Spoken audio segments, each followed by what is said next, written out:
Welcome to Daredevil and the Details, a show that explores and dotes on the philosophy and themes of Netflix's Daredevil, a digression collection brought to you by A Method to the Madness and ZeroIndent. I'm author DC McNeil, and I'm joined as always by Patrick.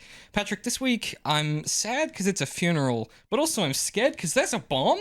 Oh my god! All right, well, you know what? As far as funerals go, that's pretty cool. That's what I'd want at my funeral, honestly, a bomb scare. Is it the one time where you can say that funeral truly was da bomb? Yeah. Or is that offensive? Yeah, too soon, maybe. Okay, but he was a bad dude. Yeah, he did some bad things. He did some bad things, dude. Yeah. Yeah, look, all I'm saying is weird funeral, weird vibes, and odd to bail me up about money at a funeral as well. Odd to what, sorry? Like, bail me up about money. Like, at a funeral. Like, to come up and be like, hey, can you give me some cash for my kid? Like, bro, I'm trying to mourn. Who's it? Oh, the mayor. Yeah, dude. True. Crazy. That was a bit insensitive. Crazy, yeah. Well, we're all feeling a little insensitive this week, and we're joined by Dath. Dath, what's the vibe? What energy have we got on this Friday evening? Everything broke right before we started, so I've got all the negative energy going on. Yeah. And in case anyone needs a precursor because they're a little bit lost, this is not in fact a Daredevil discussion. We are discussing the Batman. Yeah, that tripped me up for a second as well. Well, it's a show about Daredevil. I know. We established it last week, but I still, just when you said it just then, I was like, huh? Did you have an acid flashback to like last year? Oh my god. Yeah. Should I be talking about season 2? Yeah. I haven't watched the episodes. I didn't watch the right things. Yeah, this week we are continuing our coverage of 2022's The Batman, created and directed by Matt Reeves, written by Matt Reeves and Peter Craig. We are picking up the second hour of the film. You don't necessarily have to have watched our coverage of the part 1 to watch this, but I do suggest it as it will make more sense. This time we are basically talking about the next hour. So from the start of the funeral all the way up to the stopping point for today, if you're watching along at home for some reason and you haven't seen the film before, is the stopping point here is when we see a question mark in a cup of coffee, in a cup of caf, as they say in a Star Wars. Is that right, Darth? They call it caf. I feel like you drilled that into us during our D&D campaign. That is the most I've ever heard that word. Bro, it's so hard to run a D&D campaign, like, with all of my weird idioms and, like, sayings and stuff that are clearly so, like, entrenched in reality, to then have to do a Star Wars D&D campaign and voice characters where I can't say, like, goddamn. It was difficult. But yeah, Caf was a main player. Cool. Well, any high-level thoughts on this before we get into the summary? No. Still good film? Yeah, still good film. Good film. Vibes are great. Robert Pattinson's hair is on point in this. I should admit something here. Since last week, I watched all of the Twilight films. Okay. Well, in my defense, what happened was the Remap Radio guys listened to the last 2 films, part 1 and 2, and did like a director's commentary. Not a director's, but like a watch along. And I was like, well, if I'm going to watch the last 2, I should rewatch at least the first one. Mm-hmm. And then I was like, well, if I've rewatched the first one, I should at least watch the second one. And then it just snowballed from there. Uh-huh. And I have to say, it's impressive how they take Robert Pattinson and Kirsten Stewart, 2 of the hottest people on the planet, and they have no chemistry together. Uh-huh. It's insane. Those films should be so saucy and salacious, and there's just zero vibes.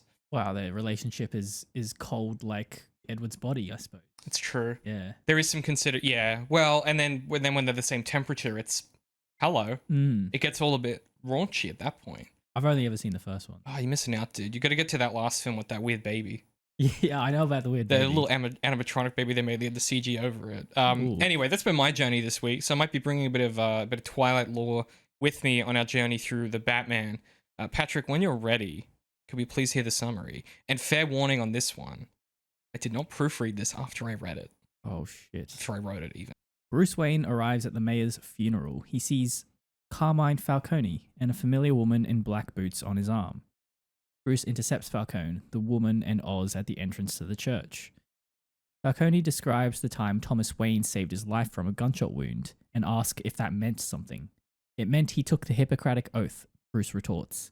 The tone of the funeral is tinged by the Riddler's threats. And even now, the loudspeaker encourages people to donate to the Gotham Renewal Fund to honor the mayor. The car covered in white symbols crashes into the funeral before the ceremony can start, and the DA Phil Coulson stumbles out, a bomb strapped to his neck and a phone taped to his hand. The funeral evacuates, leaving Coulson and a bomb squad machine, and eventually the Batman himself. The Riddler gives Coulson a chance. If he can answer 3 riddles in 2 minutes, he will live. The Batman answers 2 riddles, but Coulson refuses to give up the rat in the Maroni case, and the bomb goes off.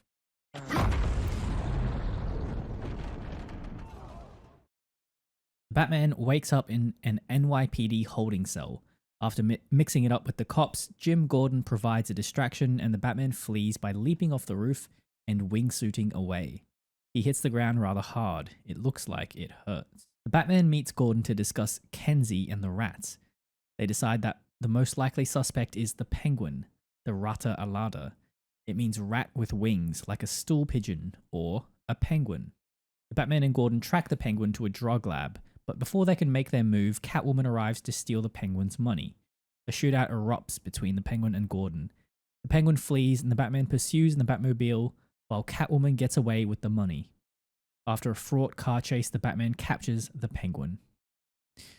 Gordon and Batman interrogate the penguin, only to learn that their Spanish was wrong, and that the clue is to a URL. They access the URL only to a live chat with the Riddler itself. The Riddler reveals his next target can be found at the Orphanage on the Wayne estate.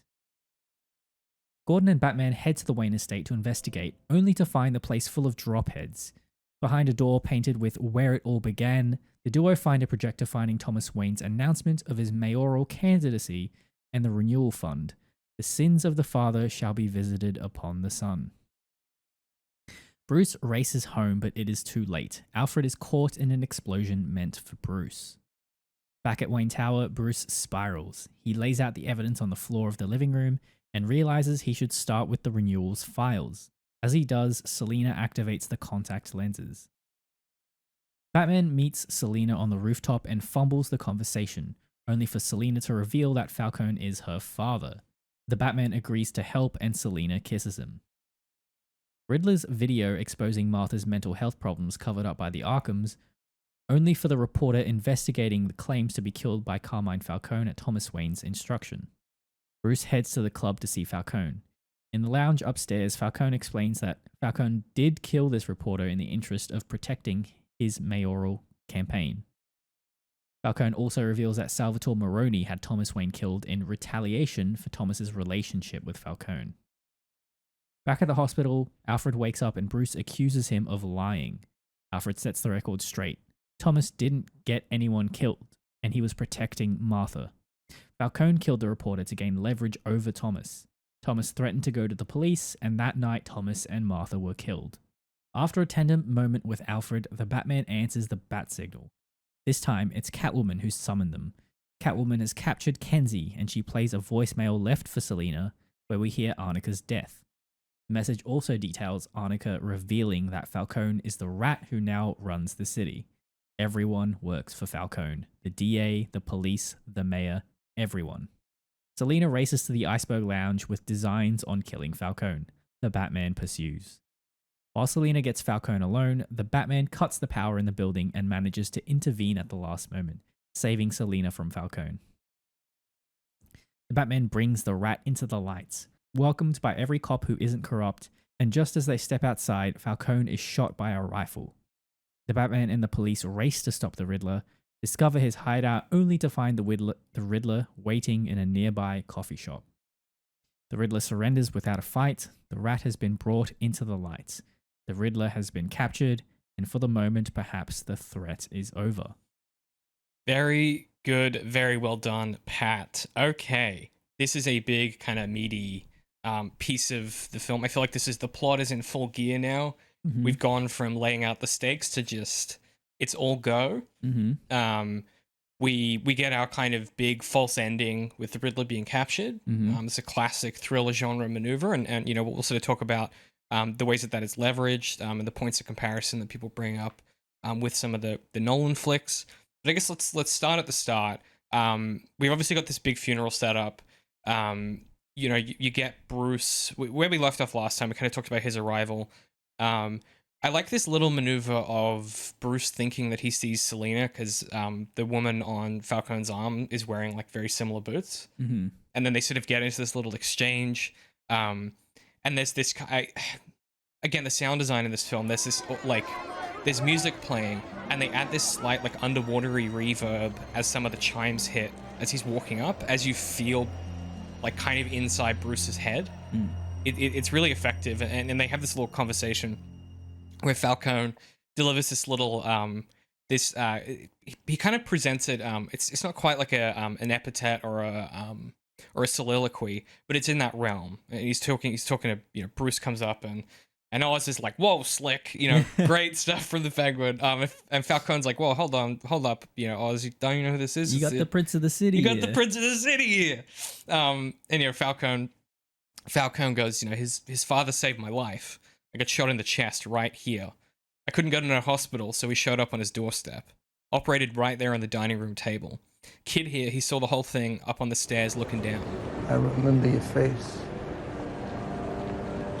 You don't think that meant something he did that? It means he took the Hippocratic Oath. Hippocratic Oath. That's good. Excuse me. My favorite detail of this is Bruce walks away and Falcone does this forced loud laugh where he's like, ha! Like as if to not like admit that he took the biggest L in that conversation.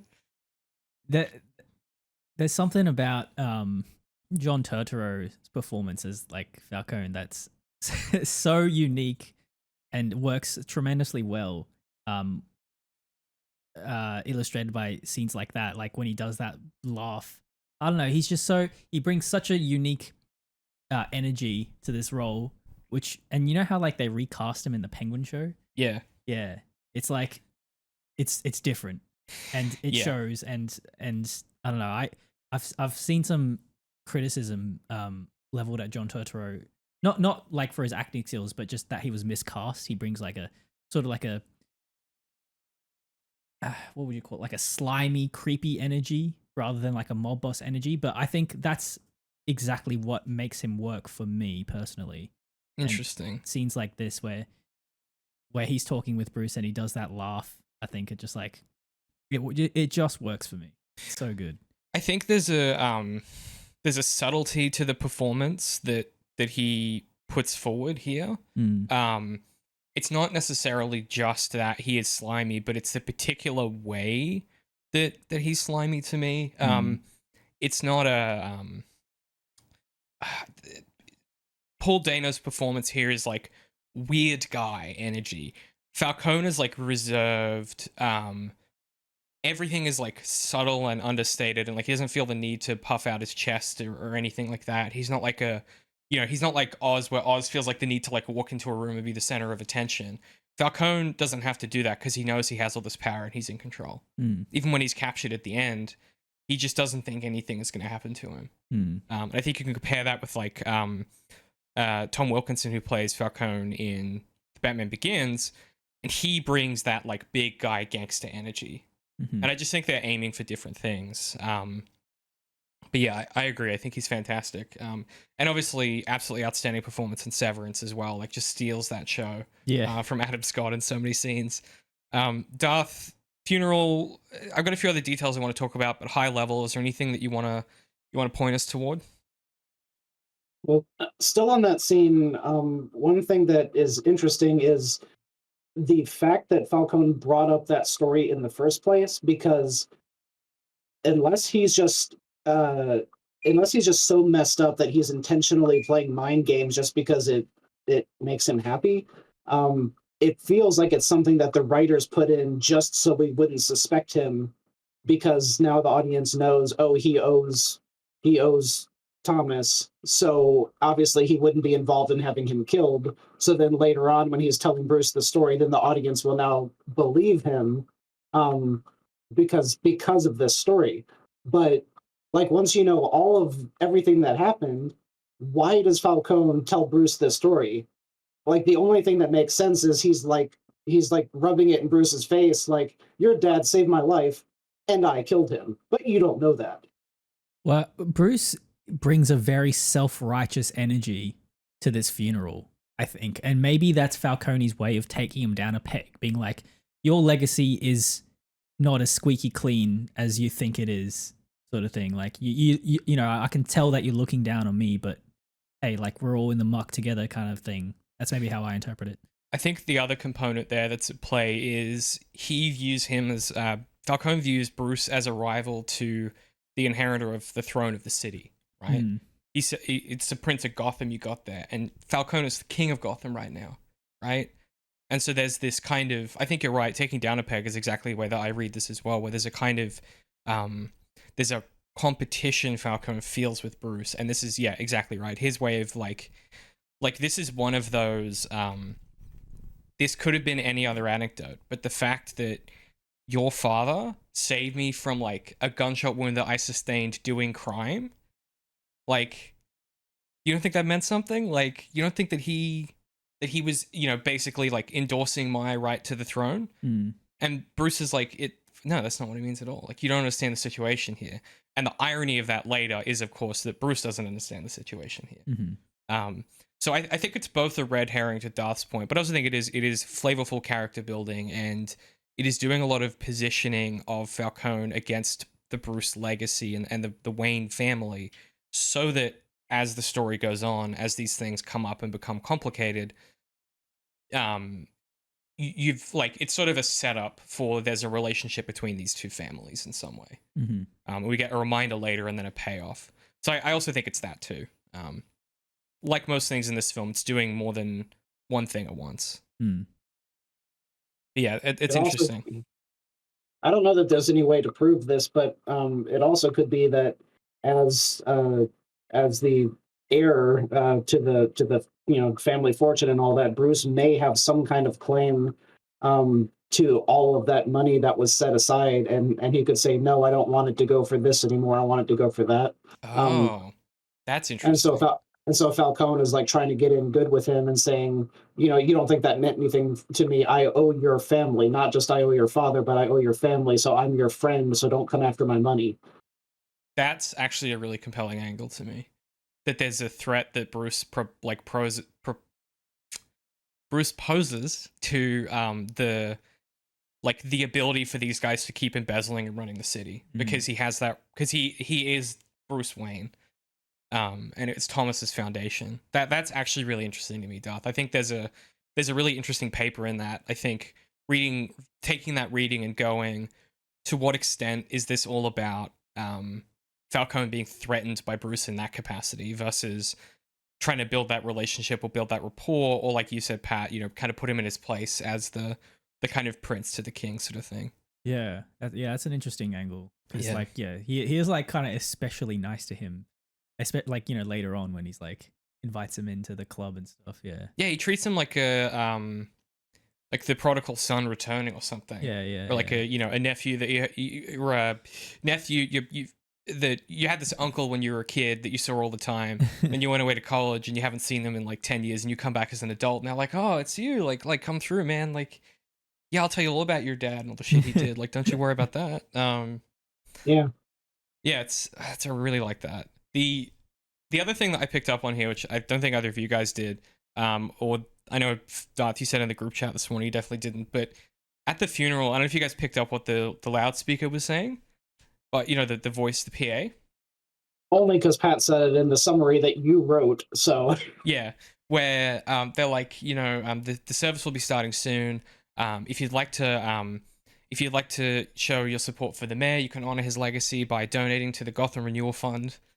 And it's like, even here, at his funeral, they are pumping the same corruption. Like, it is just, it's so incredible to me how cynical this film is about Gotham City and capitalism and corruption, that it even dominates the subjectivity of this guy's funeral. Like, even his death can't escape this vortex. It's fucking awesome. Yeah. It's so dark. An interesting counterpoint, because I generally try to be the light to your dark.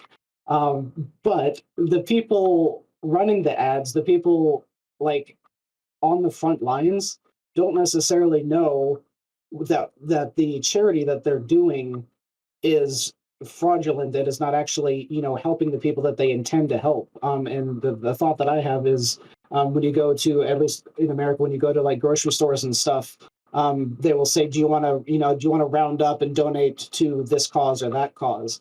And like everyone was like, oh, that's a great thing. Yeah, sure, I'll do it. And like almost nobody realizes that the company is donating your money on your behalf, and they are getting millions in tax breaks because of that. Like they're not doing it altruistically. They have a purpose for it. But the cashier thinks, oh, I just got $2 for Cancer Kid. The Yeah. cashier doesn't know about all this stuff. That's what I mean when I say that it dominates subjectivity. Like that is the project of integrated world capitalism. Is it is so pernicious that you don't even know it's like infecting what you're doing, or is like a part of a thing that you're doing, right? That's kind of what the French ecosophists talked about when they talked about like the kind of three ecologies. Is like capitalism is so devastatingly influential that it comes to change your perception of what's in front of you, or make it such that you are unable to perceive what is actually in front of you, or perceive the truth behind what's in front of you. So like that is true and is a part of the overall kind of mechanism of how this thing works, and how it distracts your ability to fight back, because you don't even know that there's something to fight back against, because you're just doing the right thing, trying to help out like a pet shelter or something, or a money for dehoused people, or whatever it is that the charity might be. There's no way to unpack and separate like subjectivity from this structure and these systems of power and control that prioritize capital over people. You need those sunglasses. That yeah. What's that from? What's that movie? I know there's the one you're talking about. Where you can see the aliens. Yeah. And he's the only one that can sees through all the capitalist billboards and stuff like yeah. that. Oh God, yeah. God, what's that film? Not I can't remember. like They Will Live or something like that. Something like that. Yeah, something like that. There's no way for any of us to look that up. But anyway, I think that this theme is very most keenly felt later on with the projector playing the Renewal Fund thing. Yeah, it's like a lot of cynicism toward like philanthropy, which we'll get to. Yeah. Well, and cynicism toward like the possibilities of philanthropy as well. Like it's not just like what philanthropy is, but it's like the possible confines of what philanthropy can do as like a idea. And like, look, don't get me wrong, I think philanthropy is a product produced by integrated world capitalism that allows all these rich people to avoid paying taxes, right? The Gates Foundation is like the biggest fucking lie of all time. And I think it's no surprise that in this film, we get a very location-specific philanthropy. Like it's Gotham City. It's not like a, New York State sort of thing. Like it is specifically a Gotham City renewal fund for this city.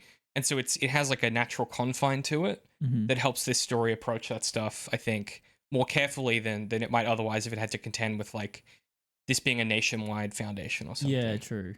It just cleans it up a little. Yeah, keeps things cleaner.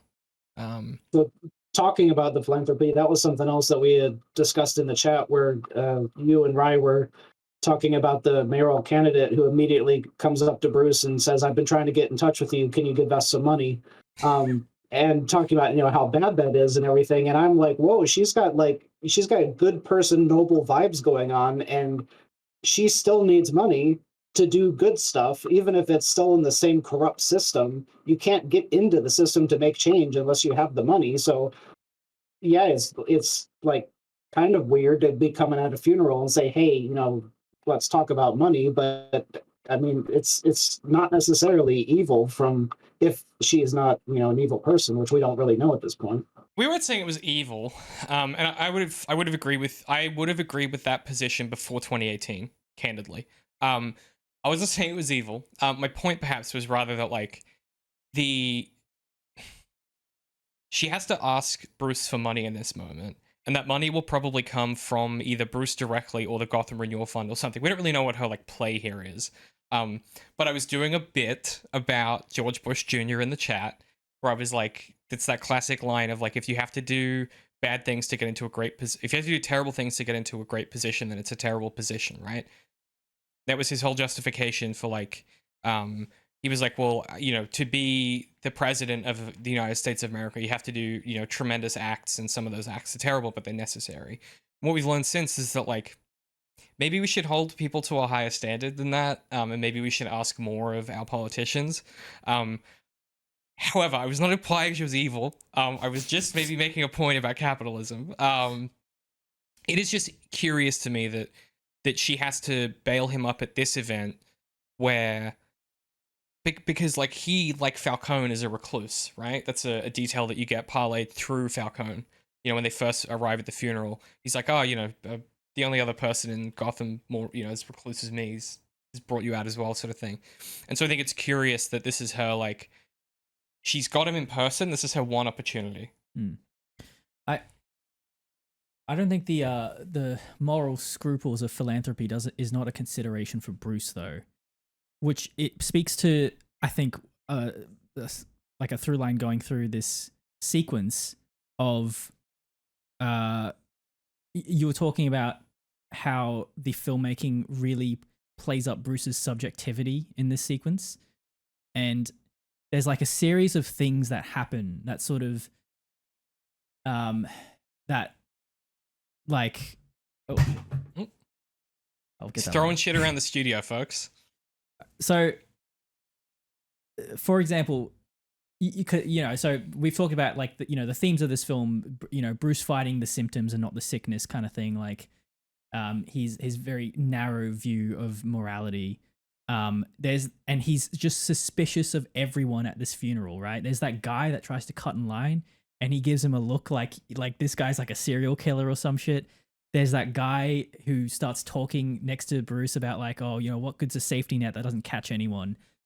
And, he just, Bruce just like ignores him because, he's got criminals to catch. And then the guy looks up and he goes, wait, do I recognize you? And Bruce is already walking away. And then the third thing, Bella Royale tries to, get him back on the train of philanthropy, which Bruce ignores. And, he's just, it's funny how he's just so privileged that he doesn't like he's blind to all these things. And also earlier in the scene, how, he essentially takes a pot shot at the most dangerous man in the city like it's nothing, that he's the only person in the city who can do that. Yeah. So it's just funny how, this is just illustrating just like how in his own head he is. He's so, there's something myopic about his view of Gotham right now. Yeah. And that he hasn't been able to move outside of himself yet, which is obviously his journey in this story. And I think will be the journey of this character throughout these films, is focused on that internal psychology of this character. And how do you move from this place where your vengeance into like making peace with yourself and becoming a symbol for this city rather than just hurting people. And how does he use the Bruce Wayne of it all?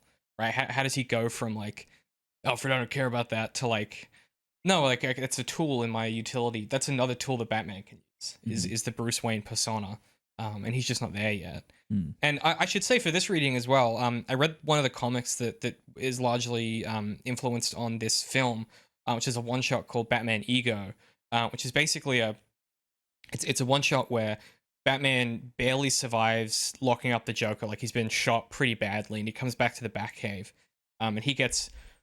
The conceit is that he gets dosed with a toxin, but, like, that's really just the conceit. And it's a two-way argument between him and the physical manifestation of the Batman. And it's just them, like, arguing about, like, oh, well, like, Joker will keep doing this forever if we don't, like, stop him and kill him. And then Bruce arguing his point. And then it's just this long extended argument where they then bring up different villains and like how Batman feels about it, or different people in his life and what he's done, and like all this kind of thing. And like at one point they start arguing about like, well, these women he's dated and like their distractions from the project. And it sort of works through all this. And ultimately at the end of that comic, he and Batman reconcile their differences. And Batman's like, okay, but you have to accept that I'm a force of violence. And Bruce is like, that's fine if you have to accept that like there's a line to this thing. And some of the other material that I'm planning to read before, tonight before our next recording is like, I'm kind of interested in what else influenced this film and these kinds of stories, because that to me was a really good signal of just what you said, Pat, which is like, he isn't looking elsewhere yet. He's still so focused in this like one direction, and kind of understandably so, because they've got this mystery to solve that is like killing people currently. The fact that it's unsolved, and there's a fucking madman on the loose. And so like from his perspective, he's like, I've got other shit to do. Like, this can wait. And the truth is, like, he is addressing the symptoms currently while ignoring the cause. Yeah. Yeah, completely agree. And that is why he's giving everyone all of the weird looks and everything as he's walking in, because the only reason he's there is expecting that the Riddler is going to show up, and he's trying to see who's giving off the signals to think, oh, this might be a creepy murderer. And the one guy that's like they don't get caught in the net and whatever he's talking about and that whole thing, he definitely is supposed to be like the red herring there, that you're like, oh, that's probably him, and then he just gets like shuffled off really quickly, and you're like, oh, so that's not him. And I was kind of expecting them to do that same thing like one or two more times, but maybe that's only comedy. That's the law of three. Well, I mean, yeah. It's because like you're so in Bruce's subjectivity that a random dude comes off as a red herring, right? Like he looks so suspicious because Bruce is just like so paranoid essentially. Well, I would also argue the point that, and this is going to be some real like Gene Wolfe bullshit, but like I would also argue the point that we're so in Bruce's subjectivity that there's no guaranteeing that he didn't walk past 3 or 4 people saying this type of shit and just wasn't paying attention. Yeah, that's true. Like, he was just focused on other things because we follow him so specifically. And so when your reporting is so subjective, you have to consider like what is actually included tells you about where this character's attention is right now. His attention is on Falcone. Well, his attention is on Selina initially, mistakenly. Then it's on Falcone. Then it's on the mayor. And then it just happens to be on this guy for a second because there's nothing else in front of him. And it's on the kid, which is again relating to himself. Like it's himself. Yeah. It's like it's so self-centered. Yeah, my guy needs therapy real bad. Yeah, I said it to David last time that I had a bunch on the kid to talk about. So if there's nothing before the car hits that you guys have, nothing for me. Nope, nothing else. So the very beginning, when the dad gets killed and we find out that the kid is the one who found him, and I'm pretty sure that somewhere we see like, oh, family man. They call the mayor a family man and say, I wonder if his wife knows about these pictures and all that kind of stuff, right? So the kid is not an orphan. The kid has a mom, right? Yes. Okay. The kid has a parent. We don't know if it's like what's the word? We don't know if it's like a blood relationship or not. Yeah, right. But there is still a parent, yes. So I would not call the child an orphan. But the movie intentionally treats him like an orphan, like Pat said, as a direct comparison to everything that Bruce went through. Every time that we see him, like there were people beside him, but I don't know that any one of them was like acting like his mom. Like Bruce was the one who had to save the kid. He didn't have his mom there protecting him. Later on, at the end, when you see him again, the kid is alone, and I think he was surrounded by other kids, and it was like a school group or something. But every time you see this kid, he's alone. After we see his dad get murdered at the beginning, and Bruce is always making this eye contact, and like, you reminded me of me when I was a kid.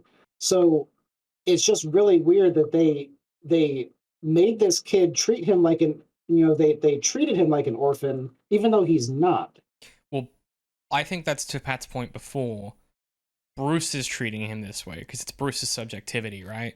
We don't know if there are other moments that we're just not seeing where the mother is comforting the kid, or is other people are interacting with the kid. Like we just don't know what we don't see.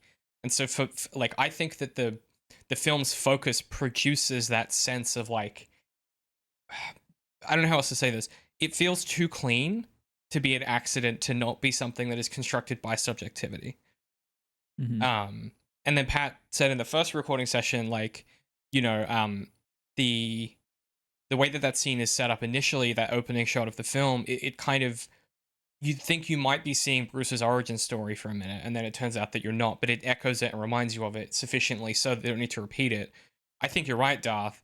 I think it's a really specific choice physically blocking wise and how they show this kid, where the only times that Bruce is seeing this kid is in moments where this kid reflects, or the only moments where he's paying attention to him is in moments where he reflects this sensation of being an orphaned kid, and specifically in this film, being an orphan and your relationship to your father, right? Because this kid is facing the same relationship challenge that Bruce is, which is like, maybe your father isn't who you thought he was.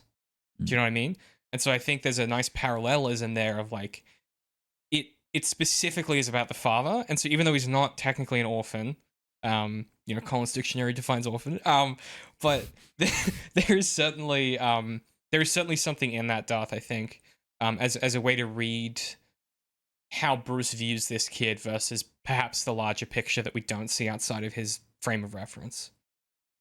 And that goes further too, because in the videos, I could be wrong, but in the videos that we see of like the projector when you're seeing Thomas Wayne, I don't know that we ever actually see Martha.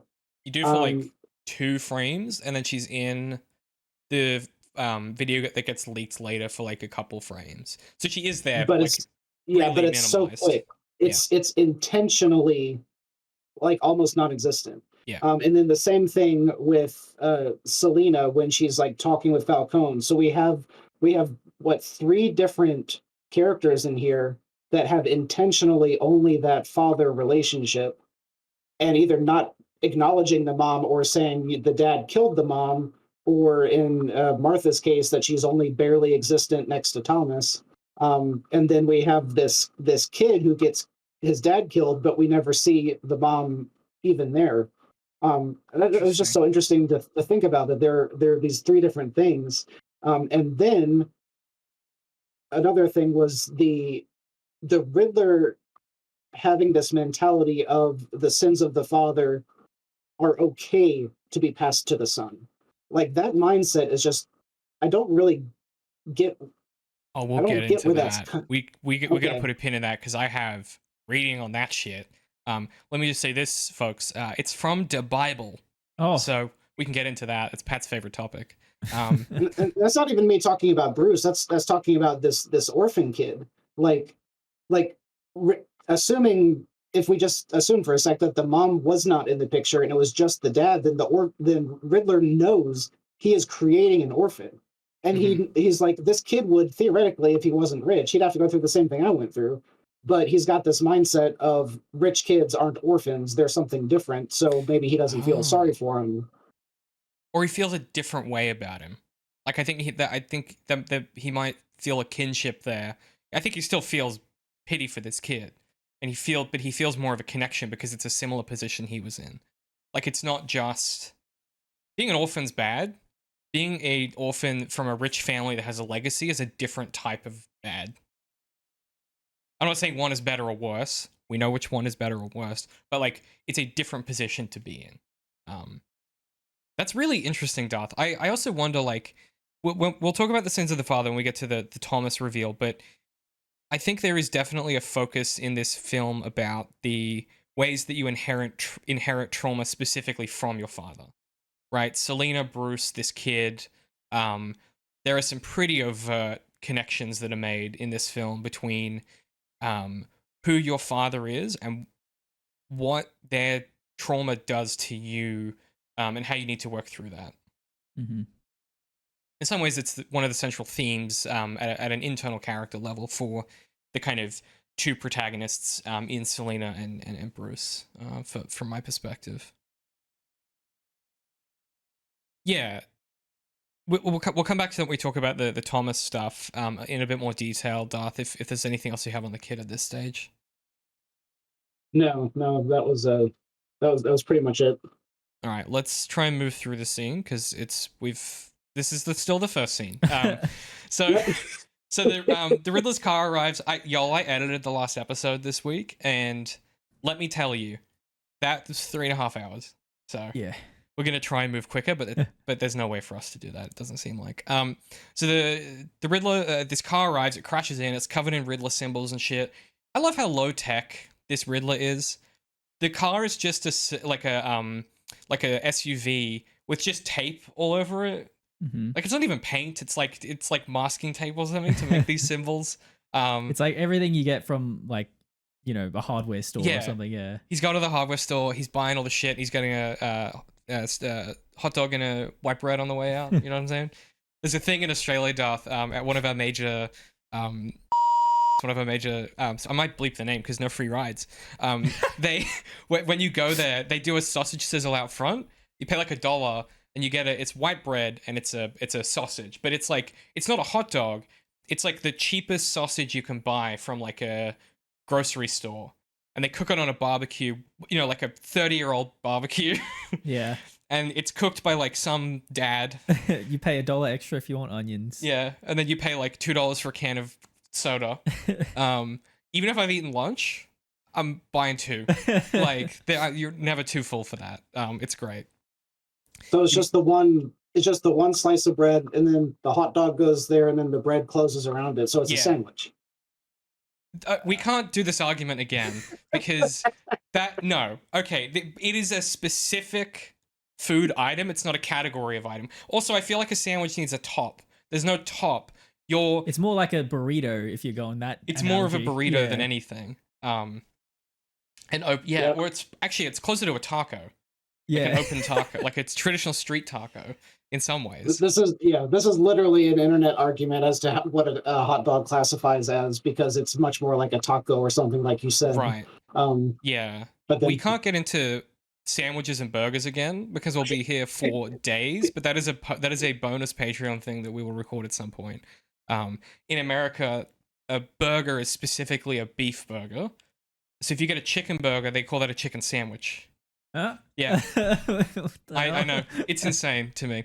So you go to KFC and you don't get a burger, you get a sandwich.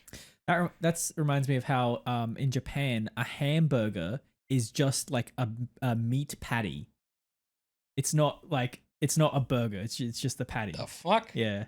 That's crazy. Y'all, countries are weird, man. I don't know what to do with that.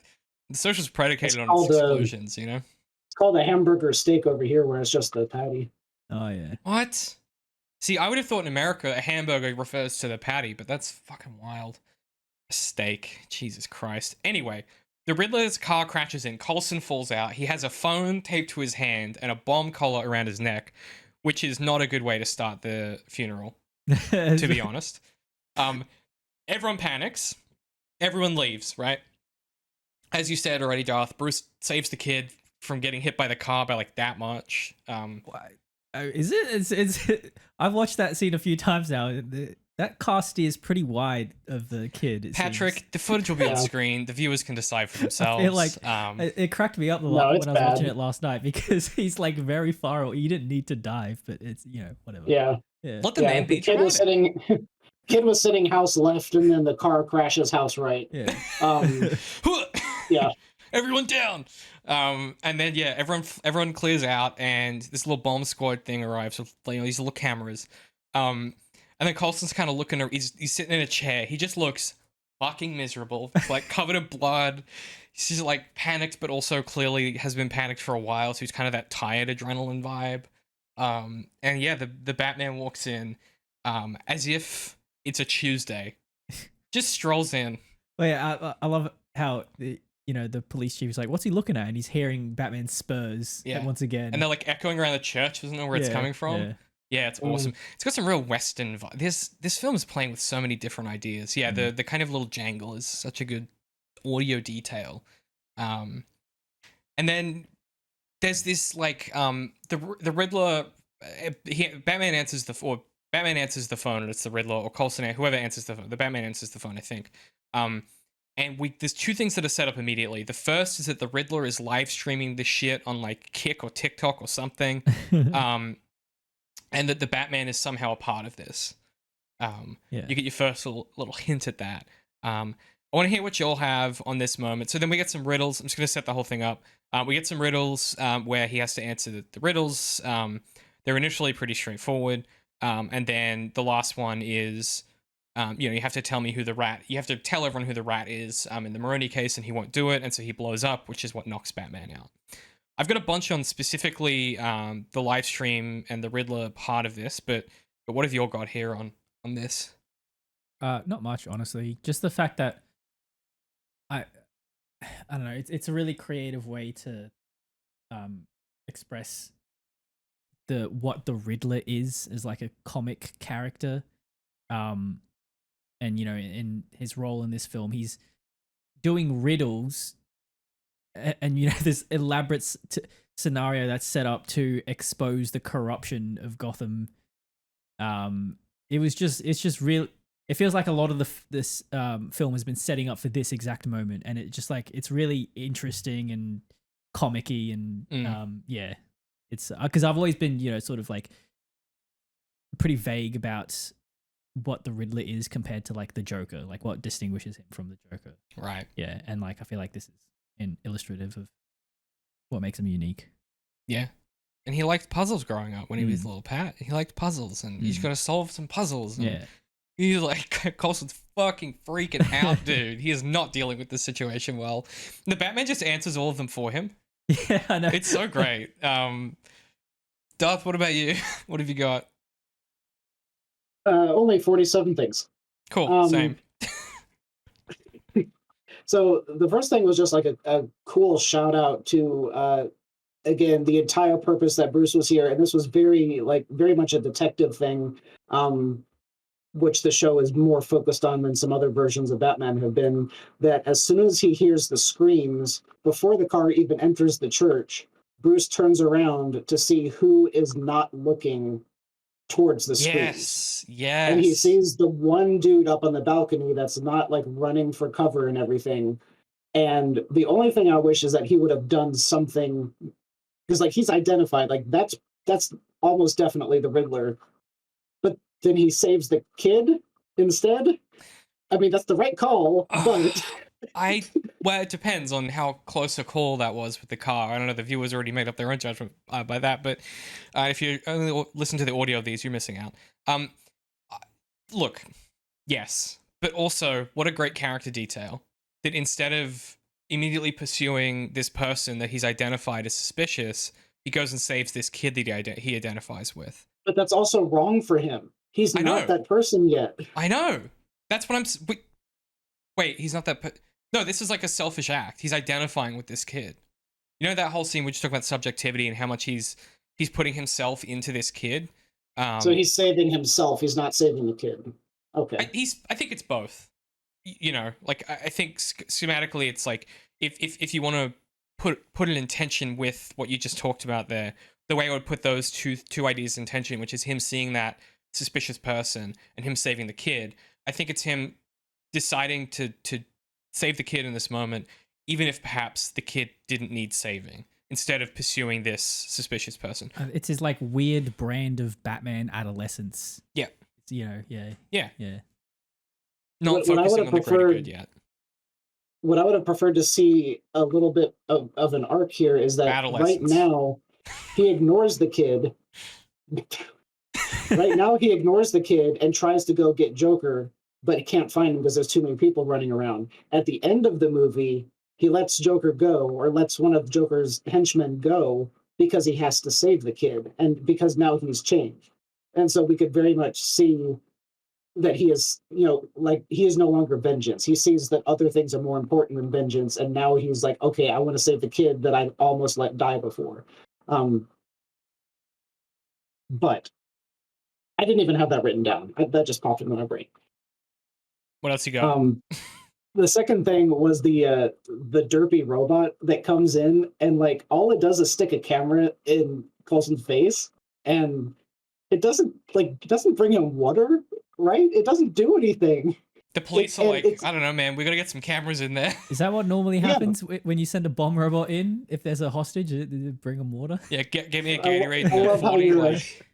Give me a sandwich. I love how he's asking the American. He's like, Darth probably knows. Yeah. You've bombed robots before, yes? Well, yeah, you've been in hostage situations, yeah. surely, yeah. You went to school. This has happened.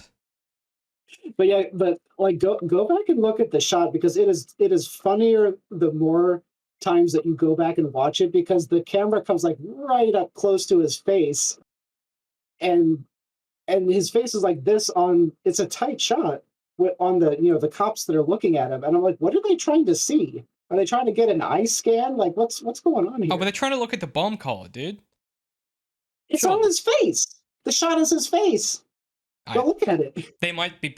I hate to be that guy, but the cops in Gotham might be bad at this. They might be bad at their jobs, possibly, because they're too busy being corrupt.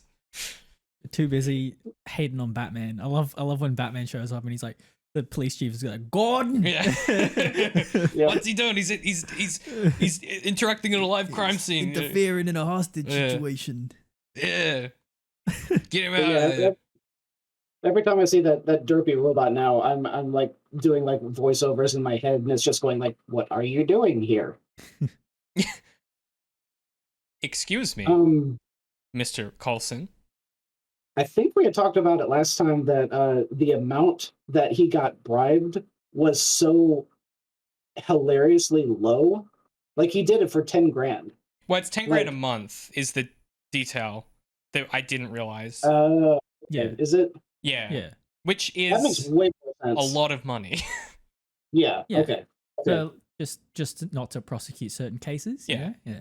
And that's like plus his salary as a DA, which is probably fucking massive. And it's off the books revenue as well, so he's not paying tax. So yeah, in retrospect, it makes more sense now that I got that detail, because I did note that as well, which is it's per month. Gotcha. Yeah. And then the last note that I had about this scene was not understanding the end of it, where Riddler blows up a bomb that's in Batman's face, because he still needs him at this point. And so it's like he was intentionally, he knew he was there, he was live streaming it, So did he either somehow know Batman would survive it, or B, did he not really need Batman like he says he did? Because like after this, we get the whole, you and I are in this together, but you just tried to blow me up. How are we in this together? I mean, yeah, it is a bit of a weird, like, he is right there when it blows up. I mean, there isn't the easy answer. Like, the Riddler's just hopped up and giddy on the adrenaline of this moment. He's live streaming to his fans. He's not going to not blow it up. Yeah. He's counting down. He's not going to be like, okay, Batman, you have 20 seconds to get out of the way. Like, that's not like it's I don't know. I just feel like he gets absorbed in the moment. He doesn't think about it. Is my opinion. He's Batman. Yeah. I mean, if that were the read, then I would have just loved, like, the next time that they talk, Riddler is like, I'm really sorry about that. I didn't mean it. Yeah, he sends in the text message. Hey, I'm sorry, man. I know we were out last night and we were drinking. I said some shit. I didn't mean that. I was just had a bad week of work, like, bro, I didn't mean to blow that bomb up. I was having a bad Tuesday. Yeah. But like, even if it didn't kill him, like, the only reason Batman was able to escape was because Gordon helped him. Like, if Gordon won there, he was locked up with 20 cops in the room. Like, unless he starts killing people, he's not getting out of there. So either way, Riddler screwed him over. Yeah, well, he would die trying, that's for sure. Yeah, he'd go down punching. They would 100% have killed the Batman. He would have taken a couple of them out, let me tell you. Or what is the line that he delivers? He's like, "Now I got you on assaulting a cop," and he goes, "You got me on assaulting 3." So fucking awesome. I want to talk about the live stream aspect of this, which I don't think is an accident given when this film comes out. I'm going to try and do this quickly, but I think it's worth noting just from a historical context and what this film is playing off of, because in the next recording session, I'm going to be talking a lot about online radicalization and the ways that the Riddler becomes like a mob of people. And so I think this is important to set up. I will try and keep this historical context brief. So to me, the Riddler and the way that he radicalizes these things and does these live streams is by no means a direct reference to the Boogaloo movement specifically, but I think it's definitely reflecting a lot of these ideas that are in the modern era of like the alt-right radicalization pipelines online. The Boogaloo movement continues to be this loose collection of users originally on 4chan, with this desire to kind of foment civil unrest in America, in order to produce a second civil war, which is what they call the Boogaloo or the Boog. And specifically something, like two Boogaloo. Yeah. Yeah, it's pretty demented. That's very silly. Well, and that's part of the mechanism. It's all about memes and in-jokes and stuff. Right. Okay. And the uniform of choice is Hawaiian shirts and military fatigues and like assault rifles. Like Delta Force kind of civilian clothing. Exactly. Yeah, I see. And so similar to how the Riddler has this uniform, you can kind of see that these kind of elisions of the real being supplanted in the fiction. I want to give you a section from an article written by Robert Evans of Behind the Bastards fame, and Jason Wilson, for the citizen journalist research project Bellingcat, which I encourage you to check out. Bellingcat is a fantastic resource in this space if you're interested in learning more. I'm just going to read you a passage just to give us some context for the next time. So this is quoting Robert Evans. Like many other novel extremist movements, the loose network of pro-gun shitposters trace their origins to 4chan. What coherence the movement has comes from their reverence for their newly minted martyrs and a constellation of in-jokes and memes. Above all, though, the movement has gained momentum over the last 2 years by organizing on the world's most popular social network, Facebook. At the time of writing, that network's parent company had added just over $150 billion to its market cap since Boogaloo-friendly anti-lockdown protests began organizing there in mid-April. The valuation of the company at $662.8 billion on May 26 beat out its previous high of $628.8 billion, set on the same day, January 20th, that the Boogaloo movement made its high-profile debut, set at Second Amendment protests in Virginia. For now, Facebook chooses to allow the Boogaloo movement to flourish on their platform. Open source material suggests that for now, the apocalyptic anti-government politics of the Boogaloo boys are not monolithically racist / neo-Nazi. As we've observed, some members rail against police shootings of African Americans and praise black national self-defense groups. But the materials also demonstrate that however irony-drenched it may appear to be, this is a movement actively preparing for armed confrontation with law enforcement and anyone else who would restrict their expansive understanding of the right to bear arms.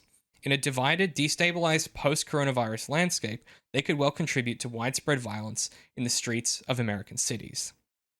And there's a post that they include after that, and I'll read you the text from the Virginia Knights, and the post says, April 30th, 1992, Los Angeles riots.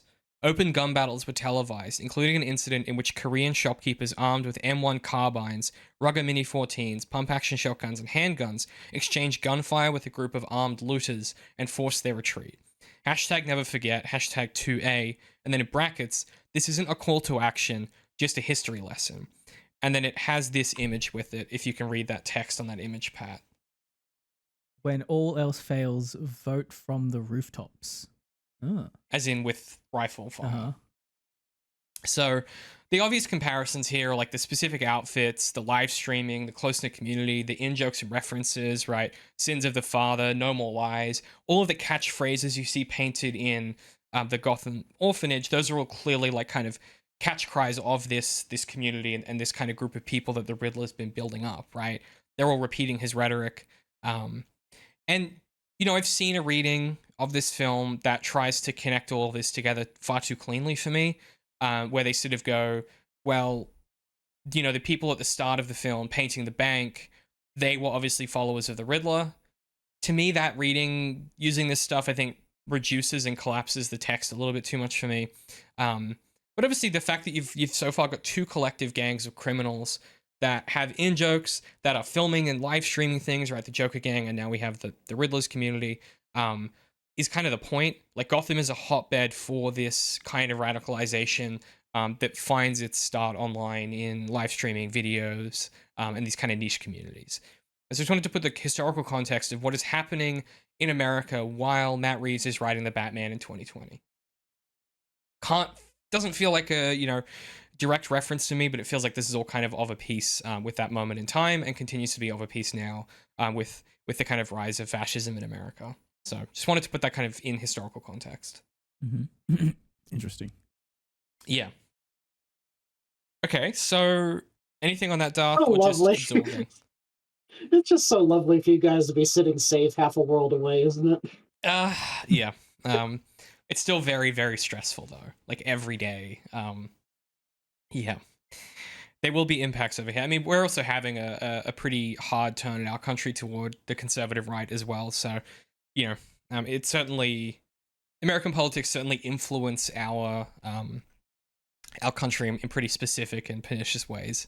Because we're obsessed with it. People here watch American politics like it's the fucking Marvel films, man. Like the way they talk about it is so detached from reality. Even though it doesn't really fit within the history of Australian politics, but At all. we kind of feel obligated to engage with it for some reason. Yeah, I mean, America's the center of the world, right? Yeah. In some ways. All right, let's move through a couple scenes here before we take a break. So we've got, as we say, Batman gets exploded. He wakes up in the NYPD cell. He starts mixing it up with the cops, and he gets a few really good fucking knocks in, man. It's crazy. Yeah, Jim Gordon gives him a distraction where he's like, you know, here's the key to the roof, like, and then he's like, "Will you punch me, man?" Like, and then Bruce punches him just like really hard. He just falls. Yeah, it's like he does like a haymaker, Yeah. and then later when they catch up, he's like, "You could have pulled your punch, man." He's like, "I did." It's fucking awesome. I love how like just emo kid this Batman is. It's amazing. A fun theory I've seen is, you know, when Batman grapples up to the we also get the Kinsey detail where Batman sees Kinsey with the busted up nose, and he's like, "That's one of the guys I got into it with in the Iceberg Lounge," and he's like, "Oh, it's Kinsey." And he goes, "Oh, you think he moonlights for Maroni?" And he goes, "Maybe he moonlights as a cop." I was like, "Fuck me, that's such good writing, like dialogue wise. It's so there's a rapport between these characters that doesn't exist anywhere else in this film. Like they are on the same wavelength when it comes to like detective shit. I just yeah, and the acting is incredible and the chemistry is incredible. I'm blown away by just those little moments that make me wish it. One of those things you're like, fuck, I wish I wrote that. Like it's just excellent. Does it bug you guys that their relationship is so good and yet we didn't see like arguably the best part of it, which is the beginning of said relationship? Like I'm not even arguing from my normal point of like I don't understand it. Because like everything makes total sense and it's not that. It's just like I want more of that. I would love to see how it started. Like why does Gordon trust him so much? Like what happened? You know? Yeah. I prefer stories like this sometimes. I'm not saying all the time. I prefer them sometimes to just go, "Hey, this is the existing relationship," and then you figure out the rest as you go, right? And I think that's part of this film's focus on subjectivity, right? Is you don't go like, "Man, Jim, Jim goes, I really trust the Batman," and then it cuts back to a flashback and shows some inciting incident that made them trust each other, right? I think that would be an interesting story. I would prefer that in a different format than in a film and in this film. Like if that was a comic or a novelization or something, I think that would be interesting to me. I don't know. This film is doing a lot of new relationships already. Yeah, I already saw that in the Gotham TV show. This film is about just assuming you know anything about the Batman mythos. Yeah, and that's what it's stuck with. Yeah, and I think it works. Yeah, and it also gives them room later to do again. I clearly you can't tell I've been reading a book at a new Sun for some research I'm doing. There's also a very Wolfian maneuver here of this gives them opportunities later to reference things that happened in their past that we never see, that let you build up texture for these characters and texture for this city. You can imagine in another film, they don't do it in this one, but you can imagine another film where they're going to walk into a situation and, you know, Jim goes, "Oh, just like the da-da-da job." Bruce is like, "Yeah." And then they do some kind of tactical, you know, maneuver or positioning, or they do some kind of gambit that they've done previously that we never saw the setup for.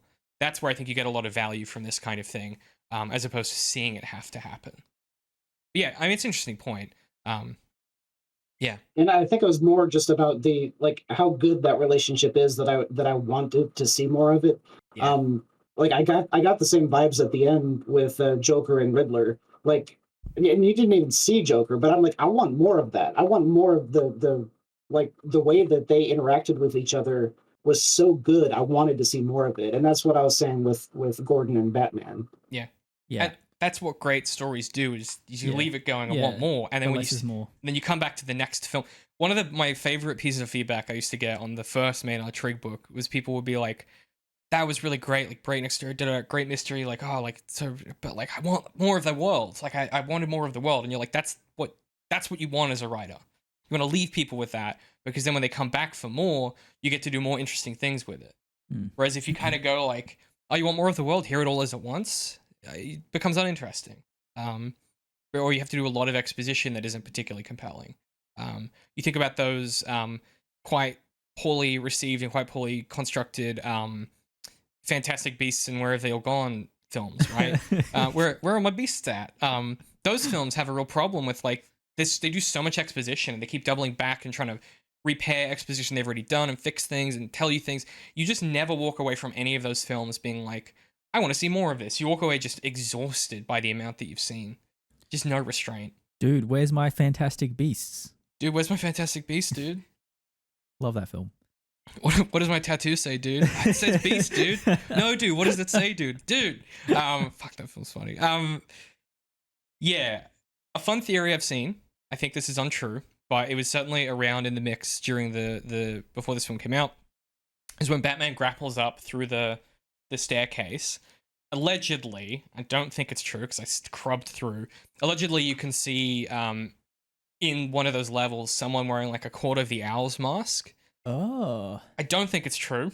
Yeah, that sounds but- like some real, like, one of those YouTube channels that analyzes like trailers frame by frame. Would, Exactly. Like, yeah, be And onto that. in context of the film, that wouldn't really make sense to be a storyline they're seeding, because this is a film about how nothing is as it seems and Gotham has like a corruption at its heart that everyone is a part of already, which is the Court of Owls. Mm-hmm. That's so it wouldn't make sense even if it was. Mm-hmm. So I'm glad that it's not, but I just wanted to point that out there because I know there's someone on a Reddit somewhere being like, bro, the Court of Owls, man, it's in that film. Send them this clip. Yeah, it's good. Right, let me move us along a little bit here. Jim and Batman meet up again, right? That's the next thing that happens. They make the decision that the Penguin must be the suspect, in which we get Rada Alada leading to the best sequence in the film so far for me, which is the casing of the drug lab, the realization that the Maroni bust was a fraud. That is like a crazy detail that gets brushed past really quickly. That this case that made Coulson's career, this case that all of this corruption is centered around, this case that got Thomas and Martha Wayne killed, like, it was a fake. It was fraud.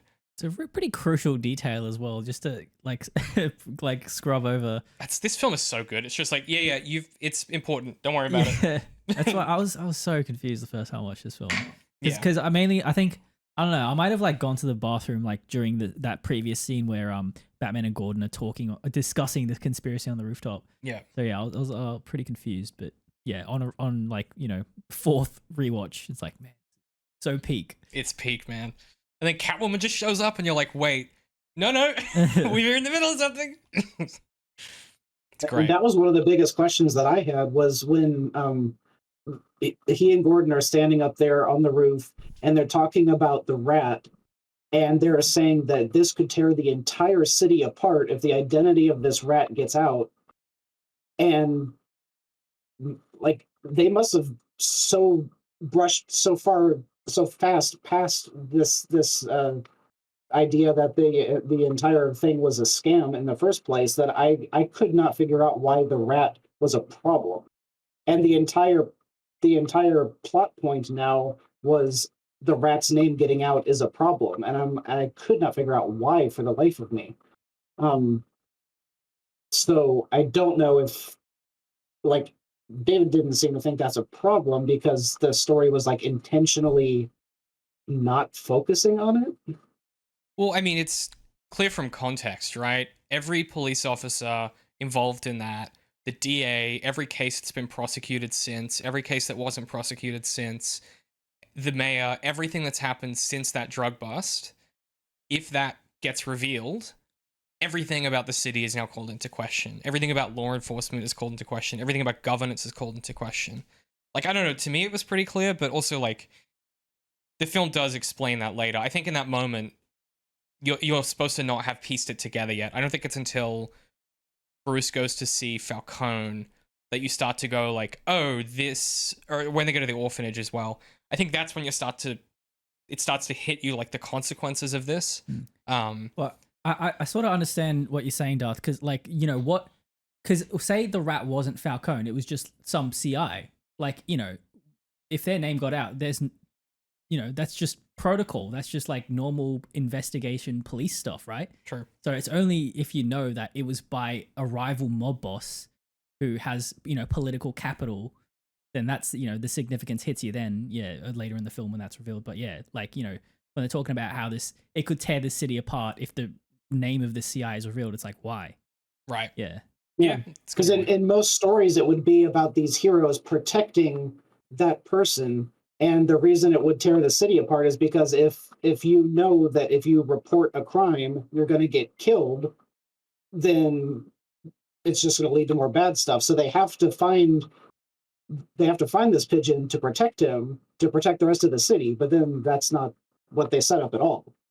The pigeon. Yeah. My favorite Batman villain. The pigeon.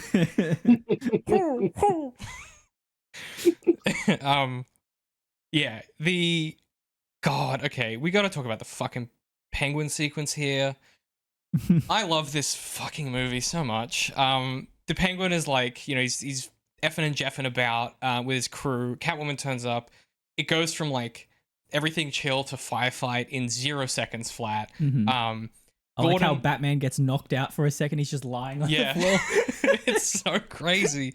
And then the penguin's like shooting his Uzi, and he's like, "Ah, come on, vengeance! Think you can come after my money?" It's so good, and he's so confident. And he's like, and he like turns the corner, and they're both gone. And then you hear this like growl. It's like a bass rap. Yeah. And then it like resolves into this engine noise, and then it keeps resolving into this like muscle car starting up, and then this rocket like igniting, and it's you have the blue lighting in the coming out the back, and like the radiator like starts to heat up like orange as the car. Bro, it's like, tell me that this doesn't make you want to be a car guy. You know what I mean? Like, this is the coolest fucking thing I've ever seen. It's awesome. And yeah, Colin Farrell's performance is so good when he sees the car, how his face just slowly turns into like horror. But the timing, he doesn't actually react to it until Bruce, like, he does like a fake start. He does like a head fake, and that's when Penguin fucking bolts. And he doesn't take the money. He says, "Oh, you get the money," and then he fucks up. He just fucking, he's like, "I'm out of here." He's so shook, yeah. No, top 3 things you don't want to find in a dark alley. Number 3, the Batmobile. It's so cool. Watching this on Alex's TV, I'm sure you had the same experience with your TV, Pat, but like on the proper TVs that do the blacks properly. Yeah. To like a completely black screen, and then just all this perfectly resolves. Damn. Dude, so I had watched this both on my TV and then on my partner's TV, who has a very much less cool TV. And yeah, it's like, this film is the film I noticed the most differences on. Like, normally I don't notice that stuff, but yeah, like, it's crazy the differences on a good OLED TV. Yeah, with so many blacks, right? Like, that's the thing. You don't get any of that crunching. I'm sure Dath watched it on a laptop plugged into a potato or something. Yeah, it's terrible. But no, I've been waiting to like CinemaSins this, because I've just been kind of giggling on the inside about how he had to have had the car on stealth mode when he parked it there for no one to see it or hear it. Yeah, probably. Yeah, probably. Yeah. Yep. Yeah, that's probably what happened. Yeah. Yeah. You would build in a stealth mode to this car if you're the Batman. So you can jump out on guys, you know? Your car doesn't have they don't have stealth mode in America. That's weird. It's kind of funny to think that he's got like a electric engine that's the secondary engine, and so it runs completely silent. Oh, that's a good And that's how he sneaks places. That would make sense. Yeah. It's a hybrid. Yeah. Oh my god, it's a hybrid. Eat your heart out, America. This big muscle car is a fucking hybrid. Yeah, that is a really good angle. Or also, it's just super advanced technology. Like, we don't know what's in this car. Or he got out, put it in neutral, and just like pushed it to the pushed it to the alleyway.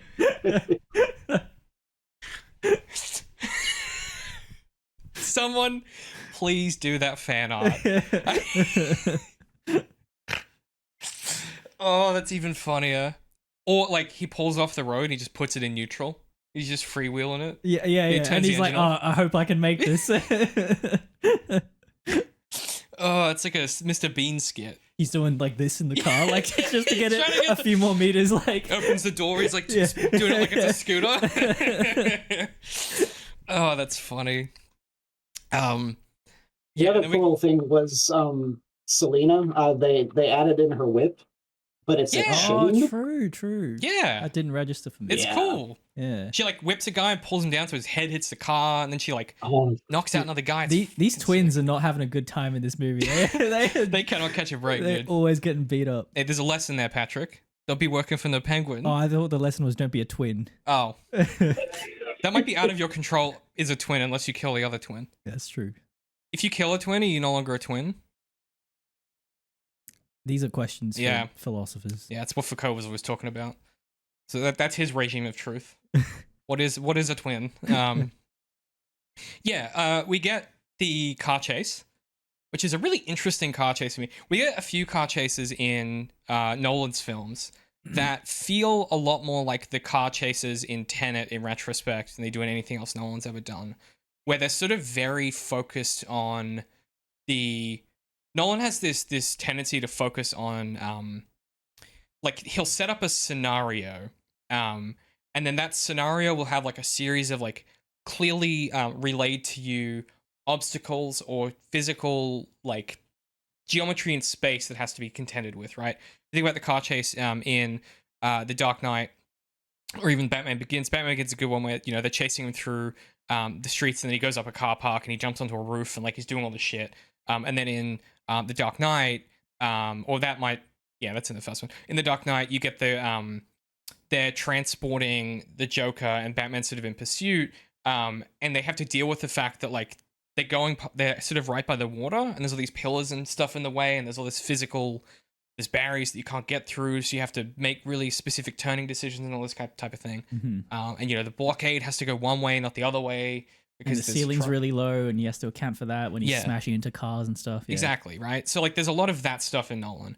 This is a lot more of a Michael Mann car chase to me, where it's a lot more about, it's like focused on beat to beat and like attention and like willpower and emotion, right? Like Mm. there's a way in which there is a lot of physical space in this, but it doesn't sort of go, you don't get the same thing you get in a Nolan film, which is as they turn a corner, you cut to the police scanner being like, the Batmobile's going up onto the lower fifth. We're gonna they're pulling into oncoming traffic. Like you don't get any of that. It's just focused on the will and the emotion of these two characters as this chase happens. Mhm. And it's through their reactions to the physical things happening that relate to you, the reader of the text, who has the upper hand in this moment, or who thinks they have the upper hand in the moment that they're in. There's one point where Oz is like, he makes a turn and he loses the Batman for a second, and he like bears down on his steering wheel, like he's snarling a bit in confidence and in anger. And there's a moment later where like Bruce kind of like does a J turn. He looks like the look on his face is like, he's like, this is fucking sketchy. And it's a lot communicated through facial expression to help you understand the impact of what's happening. I like that there's a bit where Oz makes a turn. I think when they're both seeing that truck head toward them, Oz makes a turn and he kind of like loses the Batman for a second, and then the Batman has this cheeky little smile and it kind of betrays like that he's enjoying himself a little bit. A little bit. Yeah. Yeah, he seems to be loving this. Yeah. And you know what? Fair enough, dude. It's a really interesting direction to move this in as a car chase. It almost feels more like I'm trying to think of the best point of comparison. It has that vibe. This is the car chase equivalent of in like an Assassin's Creed game when you have to chase someone through like a market stall or something. And there's just all this detail happening, and you're like weaving in and out of stuff, but you're so focused on this person, you're shoving people out of the way and stuff. It has that same kind of energy to me. Yeah. And you know, they're yelling stuff back at you and you're yelling stuff at them or whatever it is. Versus like, a Nolan thing where it's very coordinated and choreographed, and it's really important you understand where everything is. I just think it's a really notable direction to take this. And of course, the way it resolves is just fucking sick. It's like great action film stuff where Oz thinks he's got away, or he's trapped between, he's got a truck behind him and a truck on either side, and he slams on his brakes, forces this truck rolls over, it's all these explosions shit, and Oz kind of makes it through. And at the last second, Batman sees an opportunity to like use the flatbed of this truck. He fires the rocket booster and he zoops off of it as the truck explodes. And the Penguin's like, I got you, Vengeance! I got you! And then, boom, the fucking Batmobile comes through and you're like, yeah, like, let's fucking go. Yeah. It's awesome. Yeah, he catches him. Penguin gets got. You get that beautiful slow walk as the flames rise in the background. It's like that fucking, like, the most comic book frame of the film so far. Like, you could imagine Jim Lee drawing this comic frame. And it gives off a lot of like Terminator vibes because you're from the Penguin's perspective. Oh, that's interesting. Yeah. You know, he's like the slow walk and the like kind of mechanical, like spur jingle. Yeah, he just literally came through an explosion to hunt him down. You know, if that's not going to stop him, nothing will, kind of thing. Yeah. And Terminator is a really good point of reference. This is a very Jim Cameron sequence to me. Yeah. That's a good point. Yeah. Do you remember how he looks at him too? It's like it's kind of like silly because like Batman, like the camera's upside down because Penguin's upside down, and you see Batman like come in like this. It's so alien. It's weird. Yeah, it is. It did make me chuckle. Yeah. It's great. There's rain pouring off of him. Like, you still in there? Yeah. You alive down there, pal? Yeah. So I'm going to be the voice of opposition as I normally am, and I don't understand why this chase is in here. And I'm kind of wondering if I might say that for a lot of films. Like, I know that when I was just reading through Save the Cat, and Snyder was like, there's literally like a page number where the car chase, quote unquote car chase, is supposed to happen. Mm-hmm.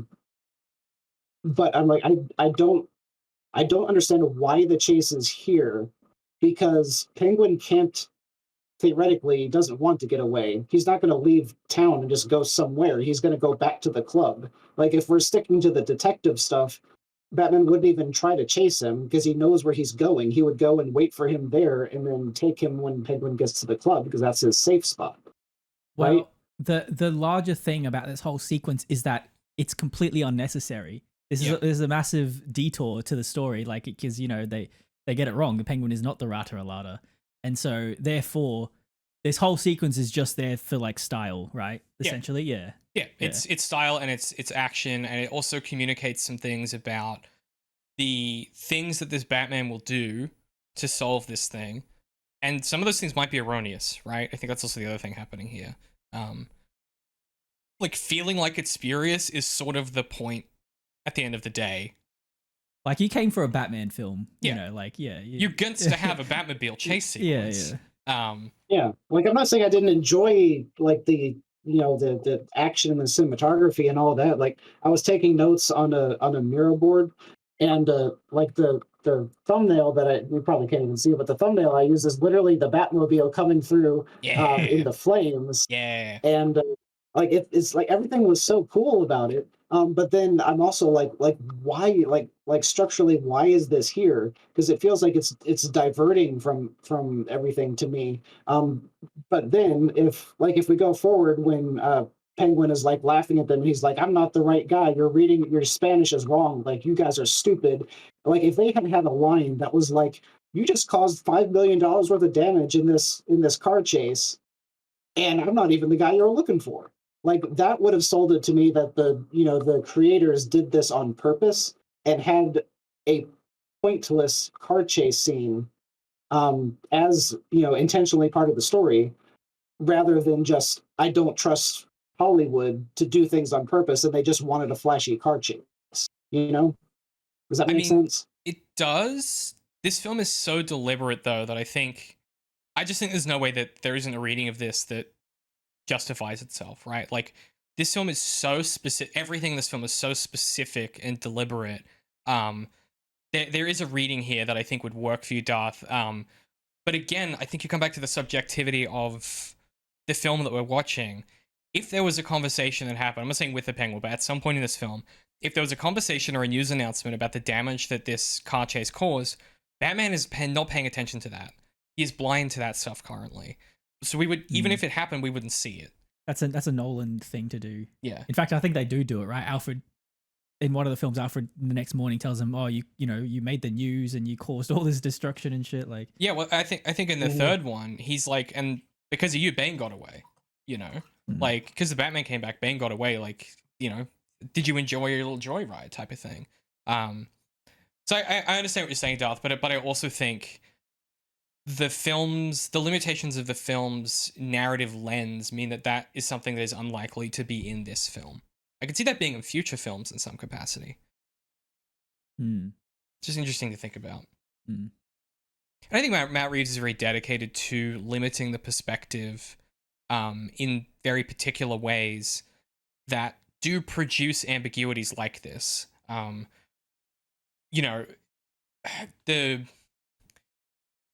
think there is a genre fiction approach that Reeves has to these characters that we never leave the Batman's subjective viewpoint. So it's always his internal psychology. And so we only ever see what he deems necessary to pay attention to or to think to report as the kind of point of view character. There's a great maneuver, I think, that this film borrows from the 70s and 80s kind of science fantasy movement, which obviously then matriculates into the 90s comic book movement and the ways that those things overlap eventually with DC in these questions of like, yeah, hang on a minute. He's saying that this thing happened, but I'm pretty sure this other character said something different and he just completely ignored it. And hang on a minute, how did we get here? Like, there's a lot of ways that the ambiguity, I think, for me, is productive in this film. On purpose to make you go, hang on, why didn't anyone say anything about this fucking car chase afterwards? And that ambiguity to me is productive rather than limiting. I think that is a sign of what this film is doing very, very specifically with its mechanisms, rather than a weakness or an error or something like that. Like, it is the thing this film is about, which I appreciate is not generally your cup of tea from a storytelling perspective, Darth. If there was like a third film where its theme was about like reckoning or something like that, that's the kind of detail that I can see being included. Right. Yeah. That's where you get the Tony Stark, like, that scene in whichever film that is, Civil War at the start, where that woman's like, fucking didn't save my kid or kill my kid or whatever the fuck. That's where you could get into that stuff. But I think we need more track for this character to get there. I think we will have a film like that if they keep making these. I'm thinking about this hypothetical Court of Owls movie now. I'm like excited for something that doesn't even exist. Yeah. I've read it, pilled you. Is that what they're doing for the second film though? They haven't said. Oh, okay. We don't know. We just know that it's the Batman 2. Electric Boogaloo. So the reveal is that it's not. So the Spanish is wrong, and it's a rat with wings, not a stool pigeon. A rat with wings. No habla español, fellas. It's so good. Yes, and then Batman does he realizes the same thing as the first clue, which is like, this Riddler guy is so fucking silly that he's like, URL. Fuck's sake. And then he puts it into the web browser, and I'm like, yeah, this Riddler is the worst. It's so funny. It's so funny how easily Batman gets there after he realizes they were wrong as well. Yeah. Like, he and this Riddler have such a... You can see how the Riddler gets to the place he does in this film, where he's like, we're on the same team, dude. It's very funny. And then we get the reveal kind of as this conversation goes on that the next clue to the next victim is at the orphanage on the Wayne estate. And the Penguin points out that the rat outlawed might be rat with wings, as in a bat. And I was like, oh, that's interesting. But it's a rat, as in the rat who dined out these people, with wings, as in wings like a falcon, like Falcone, right? Yeah. That's the actual thing, but we haven't got that yet. We're still working through that. And they the boys just leave Oz, and he's like, what? He's like, fellas, he's gonna leave me here. I like how this whole sequence where they're on the computer and they're talking with the Riddler, and then the first shot that cuts back out of the computer is like a wide shot, and Oz is in the background just standing there. It's so good. Yeah, it's a great scene. Also, Jim's computer is fucking rad too. Is that his computer? It's this bit. Yeah, I think. It might be Batman's. I thought it was a bat computer of some kind. It's just a cool. I like a laptop in a case. Yeah. Yeah. Did anything about that computer scene jump out to y'all? Did anything about that computer scene? No. No. So the last time that Batman and Gordon plugged something of the Riddler's into their computer, it sent out all of these pictures through Gordon's email. Like, it was a trap. And so they're like, oh, he sent us something. Let's just go to this website. Everything will be fine. Like, I suppose it's the Batman's computer this time. Batman has some killer antivirus. He has the Bat antivirus. Yeah, he has Norton installed, dude. I don't know what you're talking about, man. He's got Norton and the other one. Yeah, he's got multiple. It's also funny, like, and I love this about filmmaking specifically, the ways that they can manipulate technology for really dramatic effect.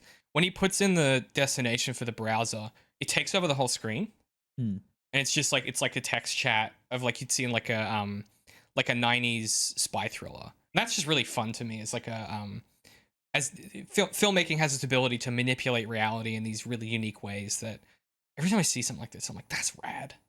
Yeah, it's cool. It's very stylistic. Yeah.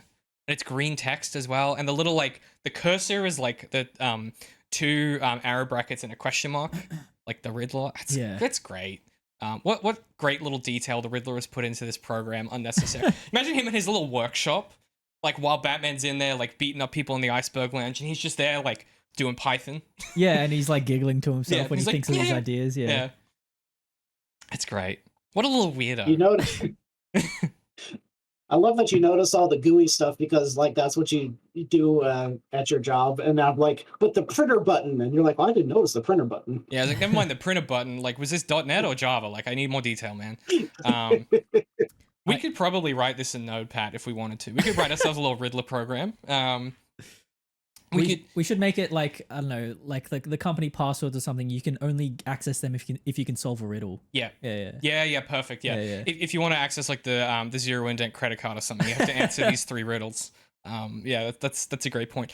Oh, you wanna post on the Patreon? You better answer this riddle and go find this clue out in the world. Like it becomes an AR puzzle. Somehow the Americans are involved. You have to like call Rybold, and he has to give you the name of a street near where he lives or something. Yeah, but yeah, it's a great little sequence. I love the technology, and yeah, we get the kind of point toward the Wayne Orphanage that's on the Wayne estate, which is a detail that you guys were perplexed by last recording session that neither of you picked up on, I guess, before this. That the Wayne Orphanage is on the Wayne estate, which is the right. communication again multiple times that Bruce is not at the Wayne estate; he's in the tower. But just wanted to point out, connect the dots from last recording. This is where you get that information. Right. Yeah. Right. Now I thought that would be a good point to take a break. Do you guys have anything else there before we talk about the sins of the father? We do some civic Bible study together. Well, I don't want to go too much into this, but just I like how Oz knows Spanish because he is like a like humble origins from the streets kind of guy, which is explored in his show. Yeah. Do you think it's interesting? I was thinking about this because I don't have enough American context to like really know if this like how ridiculous it is that Jim and Batman get this wrong. Dath, I don't know if you have any insight on this, but I was like It's very funny. These like both brilliant detectives just like they translate it wrong. Remind me of what the actual term was. it was meant to be La Rata Alada, not L. And then because, yeah, that's what clues them in, is that El Rata Alada is not the proper syntax. Yeah. Yeah. But I don't remember how they came up with that. Was that part of a cipher? That was in the that was in the that was in the letter from Coulson. When Coulson explodes, right? Or no, it was in it was in the rat cage from Savage. Yeah. That's the clue in Savage. That's the clue in the cipher from Savage. I don't know, because it could have been that they just assumed that they had deciphered it incorrectly, because El Rata, yes, is not proper. It should be La.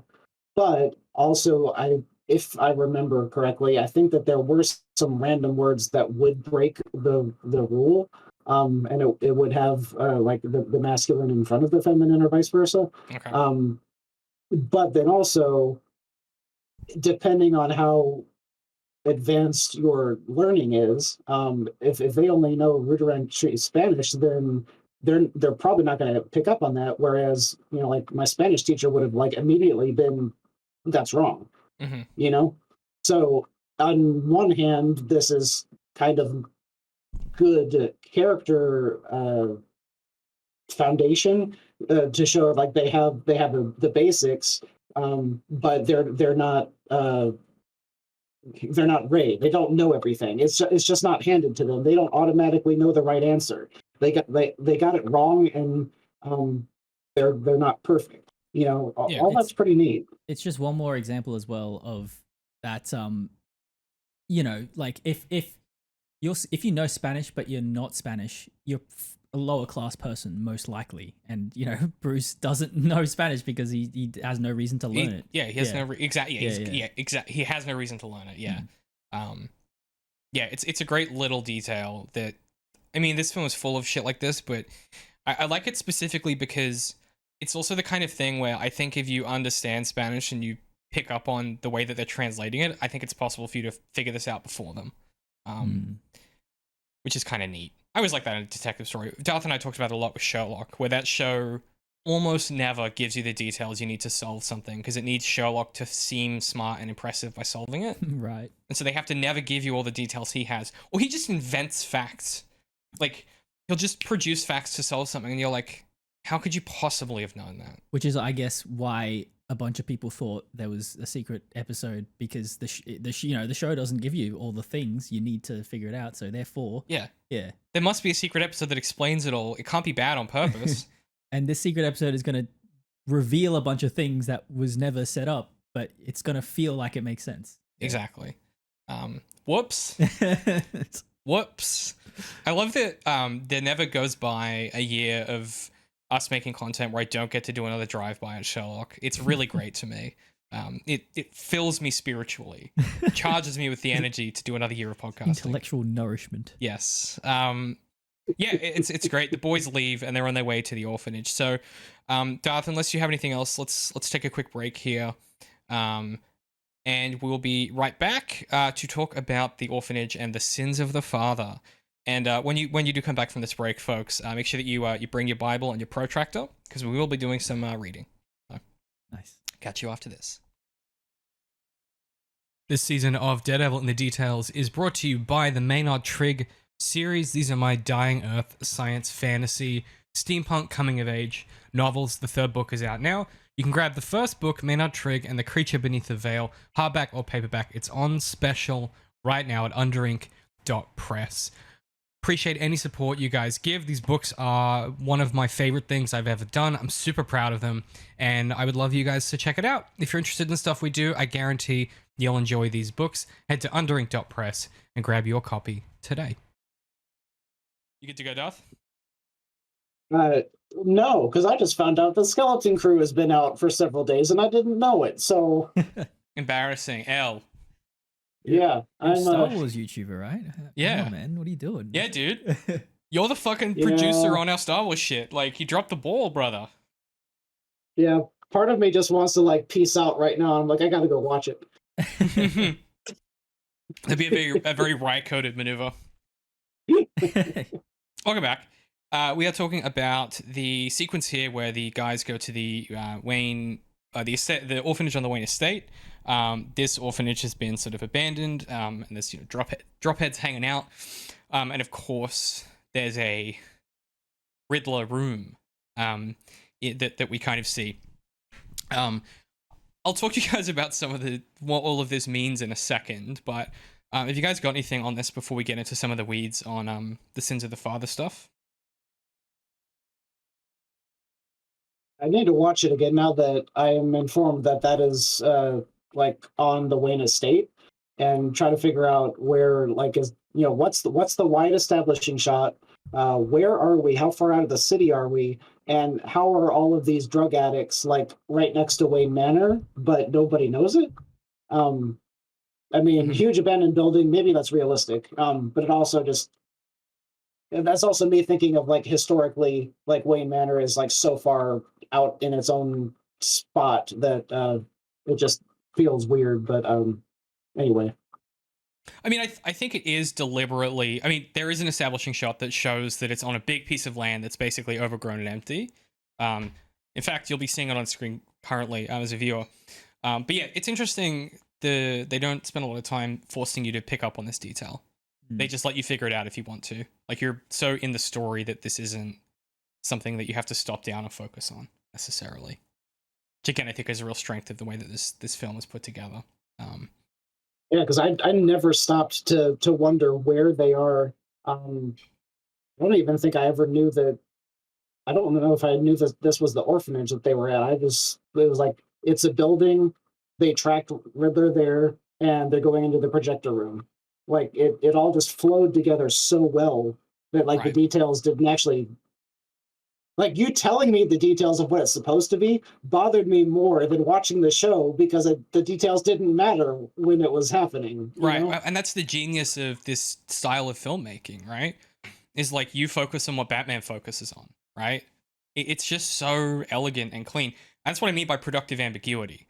It's only that I was looking for it because I picked up on it, that I was like, oh, from that you can imply these other things, like, if it is the orphanage, okay, they built an orphanage on Wayne Estate. Was that before or after his parents died? Probably after, right? But not necessarily. Okay, it was abandoned at some point, which means they no longer were funding it. Why was it abandoned? And you can start to then ask these other questions that become really productive from a texture perspective for the world, because then you can start to do readings to try and answer some of those questions or put those questions in tension with other questions. Was it funded by the Wayne Foundation, the Renewal Project? Did Bruce live in this orphanage? Probably not, right? But no, probably not. But then that's also another interesting piece of ambiguity. Then you go, okay, what does it say about Bruce and Alfred, and the decisions they made in the wake of his parents' death? The dropheads, they seem to be sleeping and on the bunks that were presumably once for the children that lived here. The children that lived here, it's an orphanage, and these are dropheads, people that have been abandoned by society and kind of left on the outskirts, just like orphans. Well, that's kind of Riddler's point, isn't it? And this is all, and the dropheads specifically, which then you can start to put in conversation with the Maroney case that was all about the drug lab and the bus, and that was how all the corruption, the heart of the corruption.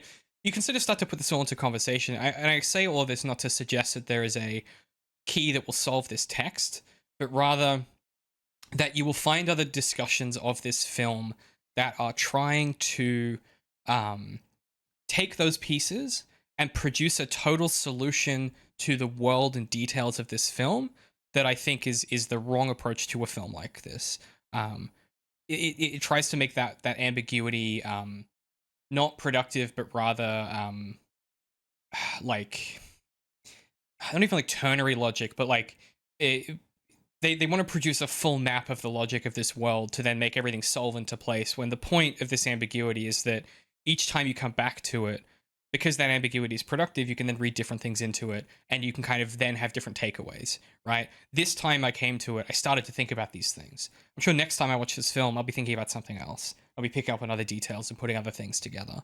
And that to me is the beauty of this type of storytelling, and it's why I love the 70s, 80s science fantasy movement so much, is from a genre perspective, that is just doing something that a lot of storytelling is not interested in, which is going, here's a world, here's a bunch of stuff happening, here's some detail that you see, here's some implied detail, here's detail you obviously miss or gets excised, or here's conflicting detail, or here's detail that was this way in one story, and then the next story was retconned or changed, or the author decided they wanted to do something different with it than they planned. And it is the most interesting type of storytelling to me, and it's why a film like this, for me is it's like the all-time type of film I want to watch and see get made. It's the all-time type of story I'm interested in.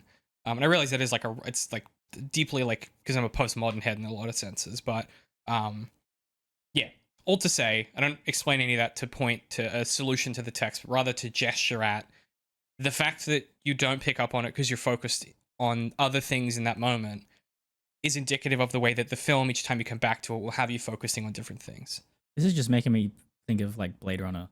Yeah. Like 2049, just how every scene is so like charged with emotion and feeling. That's the way it's like that's the most salient thing. Like that's how every scene is coded. But then if you try to look for the background institutions and I don't know, like processes and stuff, you'll find that it's like an autotelic world and everything just sort of fits and it exists and it's running, but it's not the focus at all. Like, right. Yeah. It's like a good computer RPG. The detail that you see in the background all fits together, but a lot of the time you're never forced to look at it specifically. Like it's never the center of the lens in that way. Anyway, should we do some Bible reading, folks? So, Sins of the Father is from Deuteronomy 5:9. Deuteronomy, for those who don't know, and I should point something out. I skew very Catholic in my bias in religion. It's just how I grew up, and so I tend to be quite punitive toward all different offshoots of Catholicism and Christianity in ways that I'm not necessarily of other religions, but it also means I have a decent background I could bring to this. So, Deuteronomy is largely concerned with Moses delivering sermons to the Israelites across sort of a series of sermons. There's lots of different ways you can read Deuteronomy. Some people will try and take the sermons and then reconstruct a timeline of events to demonstrate these larger things. Other people will take the sermons on face value. But Deuteronomy is also the place where you start to get the commandments from God. So Deuteronomy contains the 10 commandments. Depending on which version of the Bible you read, there is different numbers of commandments, and different things are considered to be commandments while others aren't. And this phrase comes from chapter 5, and is kind of an elision of a repeated ideogram that shows up kind of all over Deuteronomy to an extent, which is this structure of a commandment or an instruction followed by like a punishment for breaking that commandment. And usually like they're paired together, either uniquely or paired together generically. So you might have a series of commandments with the same punishment, or you might have a series of different commandments with different punishments, or a series of different commandments, same commandments with different punishments for breaking them. So sort of different patterns, and depending on the translation that you have, you'll sort of have those differently. Now, the sins of the father shall be visited on the son is specifically from the section about praising gods or false idols. And this is the one I picked because it's the clearest in the English translation, which is, "You shall not bow down to them or serve them. For I, the Lord your God, am a jealous God, visiting the iniquity of the fathers of the children to the third and fourth generation of those who hate me." Now, by picking this phrase, "the sins of the father," this is, again, if we think about the radicalization, it's a reference, and it's only a reference if you know it's a reference. And to some extent, I think it's pretty obvious. The Riddler is implying that Thomas Wayne is a false idol. This fund is not what it's supposed to be, nor was Thomas. And Bruce Wayne has to bear the sins of his father for breaking the commandment of producing this false idol, which is the Gotham Renewal Project, which is Thomas Wayne. The Riddler sees at the heart of Thomas Wayne everything that's wrong with Gotham, which is these people who present themselves as these idols that are actually, in fact, not. They are, in fact, corrupt, and they are some other thing that is hurting people, and the Riddler wants to correct those wrongs and reveal the truths. Right. So, I mean, you know, you explained there that it's a bit fast and loose with the interpretations of that thing from the Bible, right? But like, maybe a big one is that it's a condemnation of the, I don't know, whoever's like the Pharaoh of Egypt maybe at that time, right? Like, Yeah. A despot ruling over people. Yeah. So he's drawing the comparison that he's,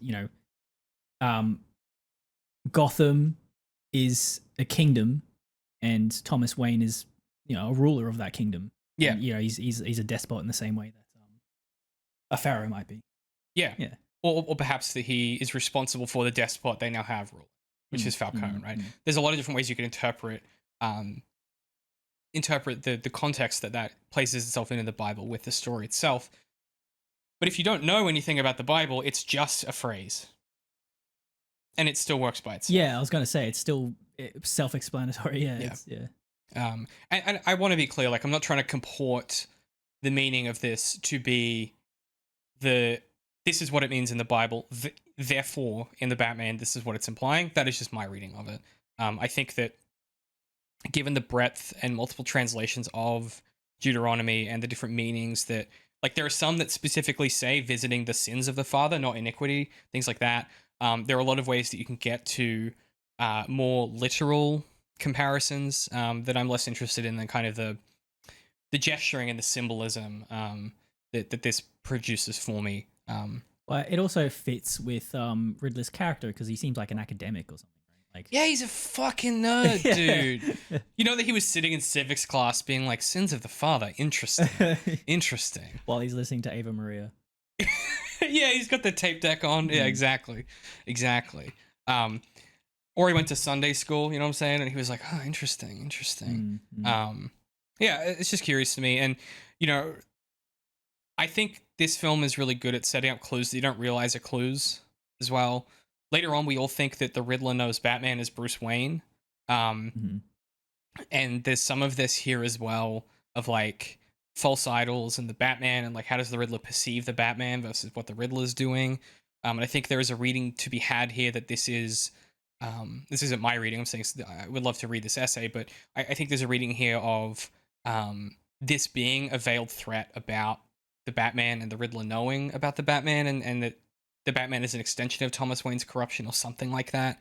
I'm sure someone could do that reading in a really interesting way. But yeah, it's just, I wanted to bring that to the conversation because I think it gets glanced over quite a lot that this is actually a reference to something. It's not a coincidence.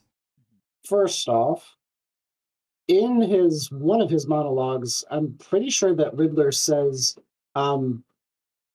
specifically says that because Thomas was murdered, his fund was allowed to do all of this corruption. And like him acknowledging that is part of the reason that I don't understand at all his accusation that Thomas was at the heart of the corruption, because he verbally acknowledged that if Wayne were alive, the fund would have done the good that Wayne intended. But at the same time, I don't remember that. What's the context for that? It was something like after he was killed, they came in like vultures. They each took their pieces of the pie that was there for the taking, right, because Wayne died. If Wayne had not died, he would have been controlling that. He would have probably been elected mayor, and he would have had this $1 billion and been mayor and would have done actual change, right? But, and been corrupt, because he uses the fund to pay Falcone to deal with this reporter. That's what we think at this stage, right? Like, the Riddler has incorrect he thinks that Thomas Wayne set up this foundation and is using it to cover up all these details about his family. I don't think that it's an ipso facto. I don't think he's saying this thing, therefore that thing. I think he's just saying, like, then the vultures circled in. I don't think it's then implying the corollary, which is, and if he hadn't died, it would have been fine. I don't think the Riddler believes that.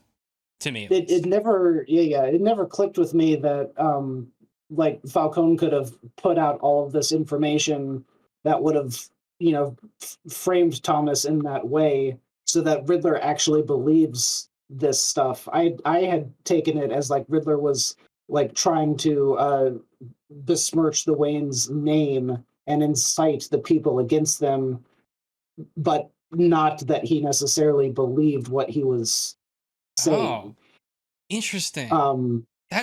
Okay. Yeah, that makes sense then. Why you've come to the okay. I'm with you. Yeah. Well, but the other interesting bit about it is the fact that the biblical quote that you're cribbing off of is Old Testament, and one of the I don't know if I should call it a tenet of Christianity is the idea that with the birth of Jesus and his death on the cross and all of that, that the Old Testament was wiped away and very much irrelevant after he came about. So if we're running with the idea that Riddler is running with the Old Testament thinking of the sins of the father, which is no longer relevant in this new world, but he doesn't know that because he's still living in the old world. I like that. Yeah. And again, like I think that points us back to like this character has incomplete information or is just plainly wrong about how the world works, right? His view of the world is like is rejected by this story. His means to solve these problems is rejected by this story. Yeah, that's interesting to me. God, then someone's gonna fucking write an essay about like how this proves that the Riddler represents the Old Testament and Batman's Jesus. Thanks, Dath. Yeah, that's a really good point though. Yeah, I just always assumed that the Riddler was wrong. He has bad information. Everyone does. That's Falcone's maneuver. It's a project of misinformation to run this empire. Right? It's all about cover-ups and schemes and deceptions. And this is how you get to the Riddler the Riddler providing us a clue that he doesn't know Batman is Bruce Wayne when he tries to blow up Bruce Wayne and leaves a letter to the Batman. Mm-hmm. And I didn't pick up on it until this reading that proves that he doesn't know that. Yeah, but I suppose on a first watch, maybe the fact that you're meant to maybe just like miss the fact that he's been sending these letters to the Batman in every crime scene. Yeah. And the fact that a letter to the Batman shows up at the Wayne mansion. You're supposed to be, that's what I mean. You're supposed to be like, oh shit, he knows. Yeah. But then it's fireproof, so it's supposed to survive. But it's such good detective storytelling because it's when you come back to it that you're like, oh, I see. But he did already try to blow up Batman once, so. Yeah, hey, that's a pattern of behavior is what I call that. It's three things make a pattern, right? If he does it again in the next film, I guess technically he tries to drown the Batman at the end of this, but just sort of by proxy. And I like this letter to we should say Alfred gets blown up a bit. He's pretty dinged up. Yeah. Big hole in the side of Wayne Tower, smoking. You know. And yeah, we also get. I mean, Bruce does open the letter because the fire brigade and the police are showing him all the stuff, and the letter is all like the card is all blacked out, and in white it reads. Well, it's not that it's in white; it's that it's been colored in completely to leave. See you in hell. Mm-hmm. It's like, god damn, this guy's like a real arts and crafts kid, huh? I love how every other letter was a clue, and this one is just says "see you in hell." Yeah, like yeah. Well, it's Endgame. Yeah, exactly. Yeah. He's like, this is it. Yeah, and where is hell? Hell is where the devil lives, and who's the devil? Falcone, baby. Ugh, this film rules. Yeah. What do you all make of? We obviously get a bit of narrative pipe laid with Bruce trying to figure out what's going on, and then Selina buzzing him. Do you guys have anything before we talk a little bit about the sort of Selina's appeal to Batman or help? Sorry, what happens after? So Batman goes back to the mansion, to the tower. He's kind of spiraling from this information about his dad, and he kind of does this like fucking sick dramatic thing where he lays out all the clues on the floor and like that's right, spray paints it all, and that's where he makes the connection. The Renewal project is what it all comes back to. So he starts searching those files, and that's when the contact lens receiver buzzes, and Selina has like a little note that's like, "Where are you?" Yeah. And then they yeah, have a weirdly intimate conversation where like she's clearly in her underwear and he's shirtless, looking fucking hot. She can't see him, but the camera, there's a vibe suddenly, and I'm like, oh, I wish they had this in Twilight. And yeah, then he agrees to meet her Right. because she's found Kinsey at that point. She's like, I'm going after Kinsey, and like, are you gonna help me? Mm-hmm. Yeah. Yeah. Okay. So anything before we talk about the Selina convo? No. Dath? The bit where he like dramatically pushes the table out of the way, lays everything out on the floor, starts drawing the circles and everything. Something about it was just so cliche. It just kind of makes me cringe every time I watch it. And it's also like very cliche that just laying out this stuff somehow leads them, like in all different shows where they do this, it always leads them to an answer. And I'm like, you couldn't have just like put it out on a table, like something like it has to be dramatic, it has to be everywhere, it has to be a mess, and you got to paint on the floor and like all of this stuff. Yeah. He's a dramatic boy. Yeah, he's a little weird goth kid, bro. Yeah, it's awesome. So like part of me was like, yeah, I like it because it's like overly dramatic and all this stuff, and then the other part of me was like, it feels like a trope that I just don't really understand why it keeps happening in that same fashion. I mean, it's simply a genre staple at this point. Yeah. My note says like Batman spiraling and laying out clues on the floor is fucking awesome and all-time dramatic visual treat. For once the film does something I thought Dath would like. Because it makes it really obvious. It's so obvious. It couldn't be more obvious what he's doing, which is extremely funny to me. Something else that was really cool, which is in line with some of the other stuff that you had said about the misleads that this movie does, is when Batman is driving back and he's desperately trying to get on the phone and he's like screaming for Alfred, and then the lady picks up the phone and she's like, "I'm sorry, it already happened an hour ago." And so you think real time, he's going to save Alfred because we're seeing Alfred opening the thing, but then we find out he got blown up a whole hour before that. It was beautiful trick. Yeah, a little time dilation trick. Yeah, a little time slippage. Again, subjectivity. It's awesome. Yeah, cool. So Selina, they have a little conversation on the rooftop, and Selina, they get into an argument because Batman's in a mood because he's still dealing with his dad and shit. And they get into this weird argument, and then he's like, what's your relationship with Falcone? Like, you clearly sold yourself. Like, he's reacting to this thing that's just happened to him. He's not, he's being unnecessarily combative here. And Selina, he's like, you sold out, and Selina goes, no, like, it's not that. It's that he's my father. Falcone is my father. And it's such a great way to escalate the stakes of the story and make them more personal. We just had that escalation for Bruce already with his parents' involvement. And now we get another escalation with Selina being Falcone's father.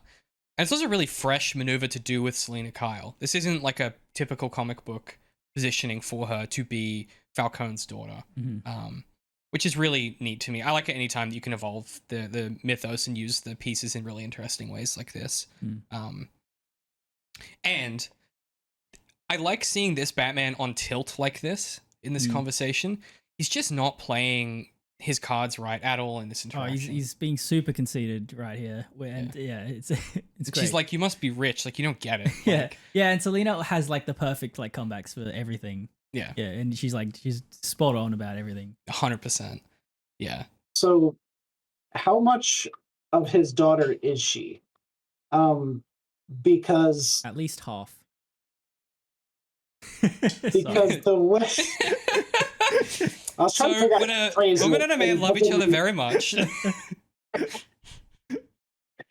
So, Penguin, that's his boss's daughter, right? But in that first interaction, she's the one that brings the drugs to Penguin. No one knows that she's Falcone's daughter yet. They don't? No, she tells Falcone when she goes to kill him. She hasn't told anyone. No, he knows that that's his daughter, No, I don't think doesn't so. he? I don't think so. I don't Yeah, think so. because She mistakes something, which is that he's a giant fucking slime ball. Where she's like, I always wondered why he looked at me funny. Yeah, he always looked at me differently than all the other girls. She thinks it's because he knows that Selina's his daughter. He's just a creep, I think. Or he might maybe guess it or imply it, but doesn't know. Because not till she tells him that he reacts to that, like it's the first time he's heard it. Because she goes, "Do you remember whatever Martha?" Okay, it's not Martha. That was a Zack Snyder moment. It's whatever the she says, like, "Do you remember blah blah, my mother?" And he's like, "Yeah." And Selina says to Falcone, "I'm her daughter," and he reacts surprised to that, like he didn't know that. yeah, that doesn't mesh because like every other interaction that they have, I always thought that he was talking to her like the estranged daughter. Interesting. Yeah, it's interesting. That ambiguity is really interesting to me because you could read that as like, does he treat her like that, or is he being a creep for some other reason? Does he view her as like a surrogate daughter, not because he doesn't know that she's his real daughter? Like, is it because of the way she acts towards him that he kind of takes her under his wing? No pun intended. There's a lot you could do with that.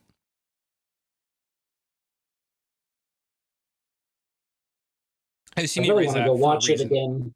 I really want to go watch it again because I swear that she like calls him dad at some point. Again, that is when she's about to kill him. Okay. Yeah. I'll move on. Yeah. And then you get then finally, as she reveals this, Batman suddenly realizes he's just been way the fuck off this whole interaction. And he kind of like, he does a bit of copping to this where he sort of like wears a bit of, Selina kind of gives him a bit of this, bit of that. And she kind of, I think she realizes like, oh, he's on tilt a bit. And so she kind of changes the tempo of the conversation. And she goes, what are you hiding under there? Like, who are you? What are you hiding under there? Or are you just hideously scarred? To which Batman just responds, yeah. Yes. I love that. Oh, like, because of course it works for both questions. Like, what are you hiding under there? True. Yeah. But then also it's like, you just hideously scarred. It's like, yeah, but not literally. I'm a little emo goth kid. I dress up like a bat. Like, I'm not good right now. I'm not in a good place mentally. And Pattinson's delivery where he does like a Keanu, yeah. He's like, yeah.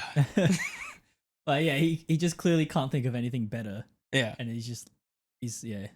sort of having a moment. He doesn't know how to talk to girls, it seems like. Yeah. And this is the second time, that first time when they talk on the lenses, this is the second time where I've really felt the chemistry. Mm-hmm. And it's gone from being ambiguous to overtly sexual or romantic in some way.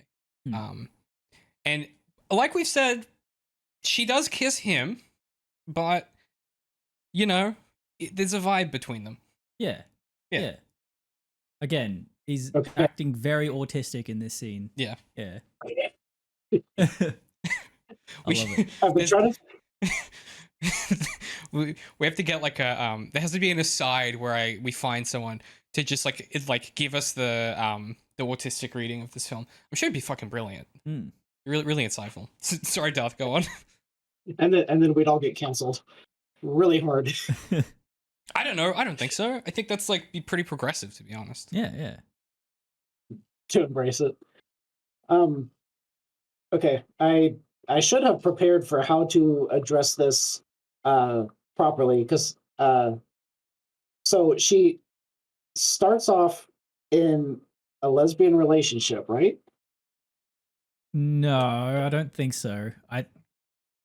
That's just like a uniquely female friendship dynamic, I think. It's not necessarily like, yeah. I didn't necessarily read it as sexual. Yeah.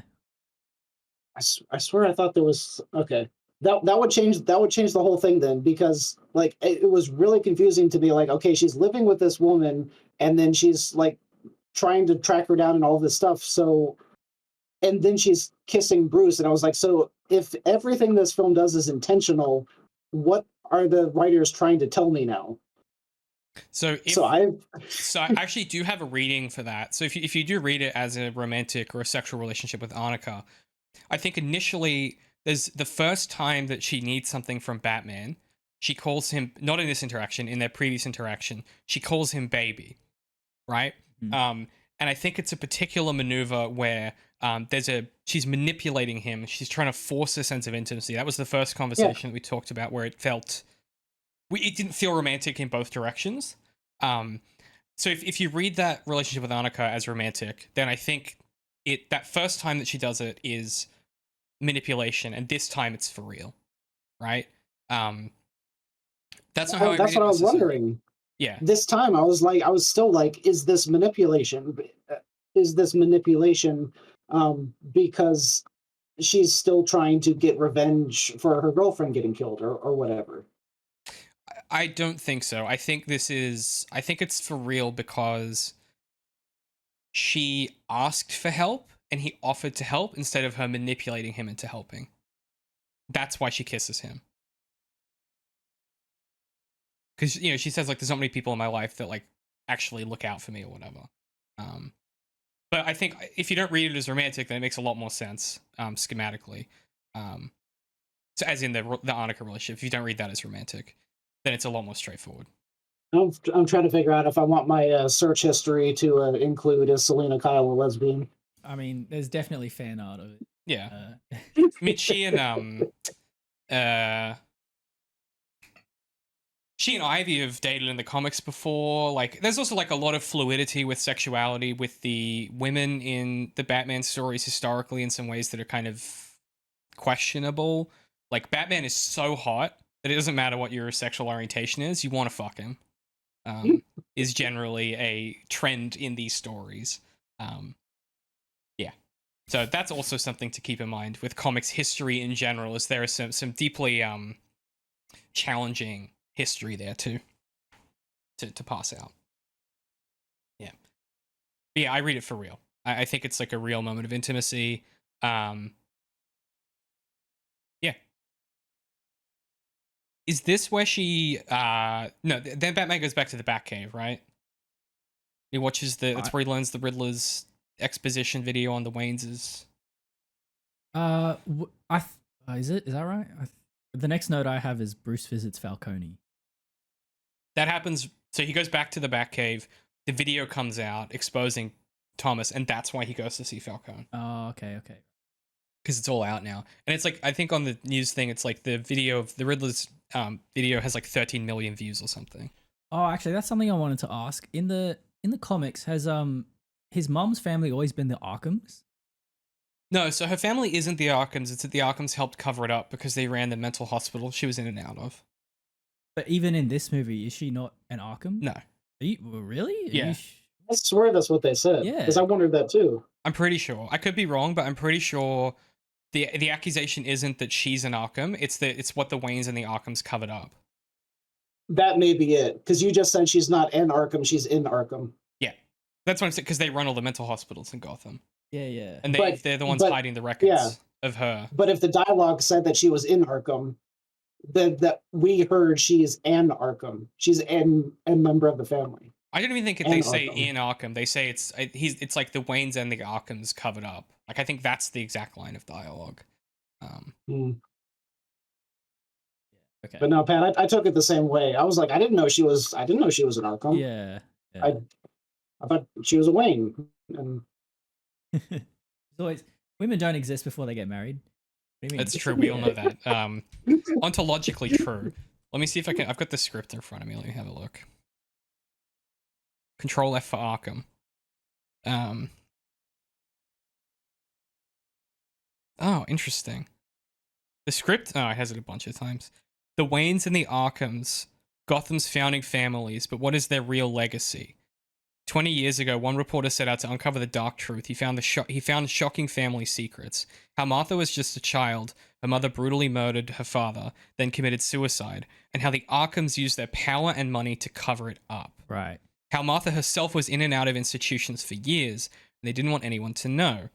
Thomas Wayne tried to force this crusading reporter into a hush money agreement to save his mayoral campaign.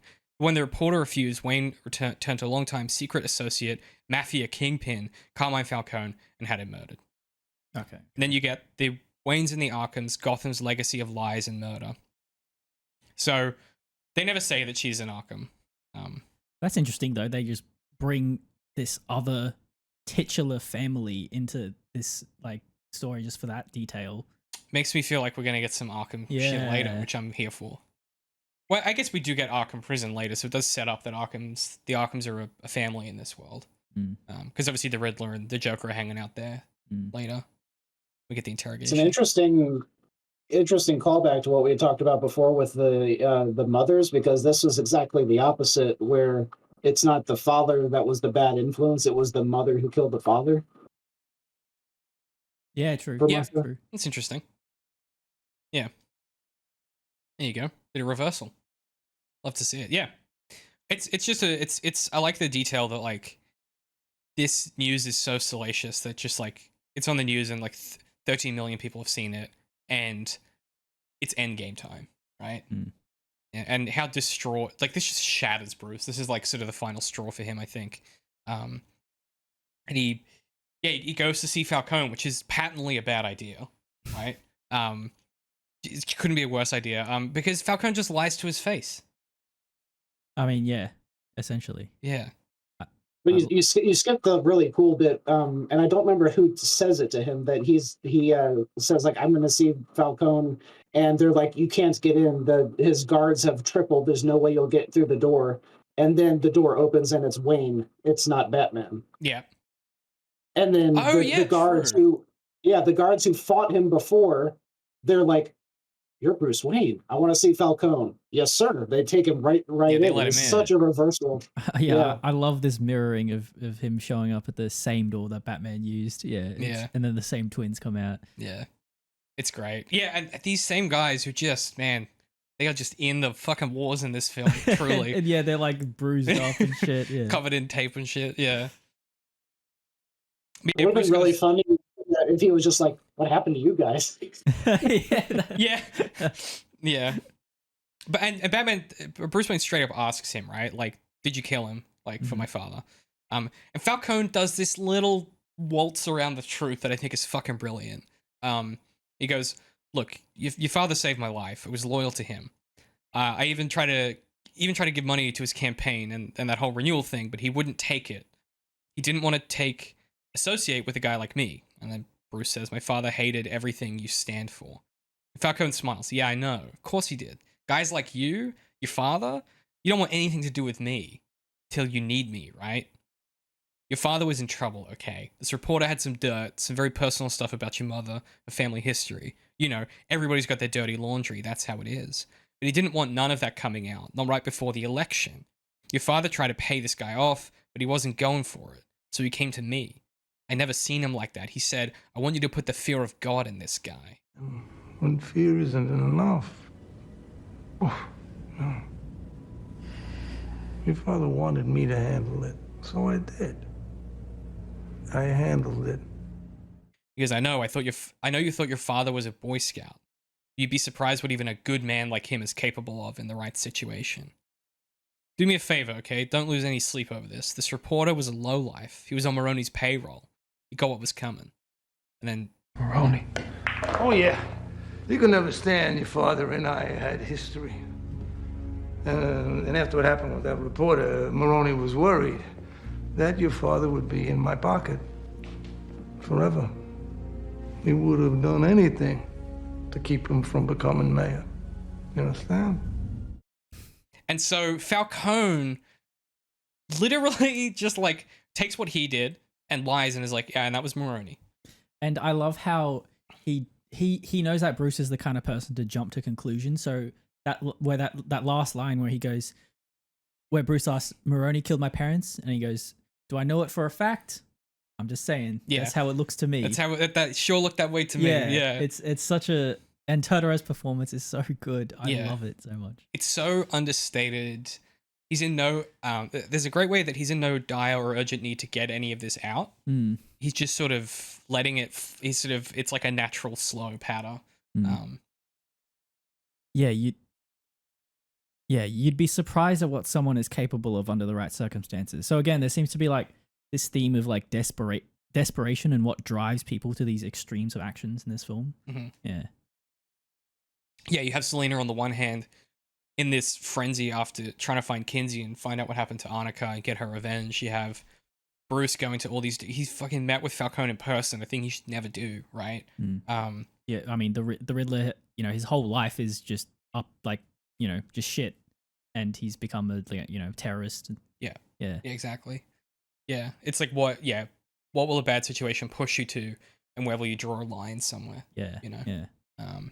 Also, I wonder if any of Sorry, there's this one little funny line when he's walking up to the room and he overhears Falcone playing pool, and he goes, "You know why communism failed, right? Austerity."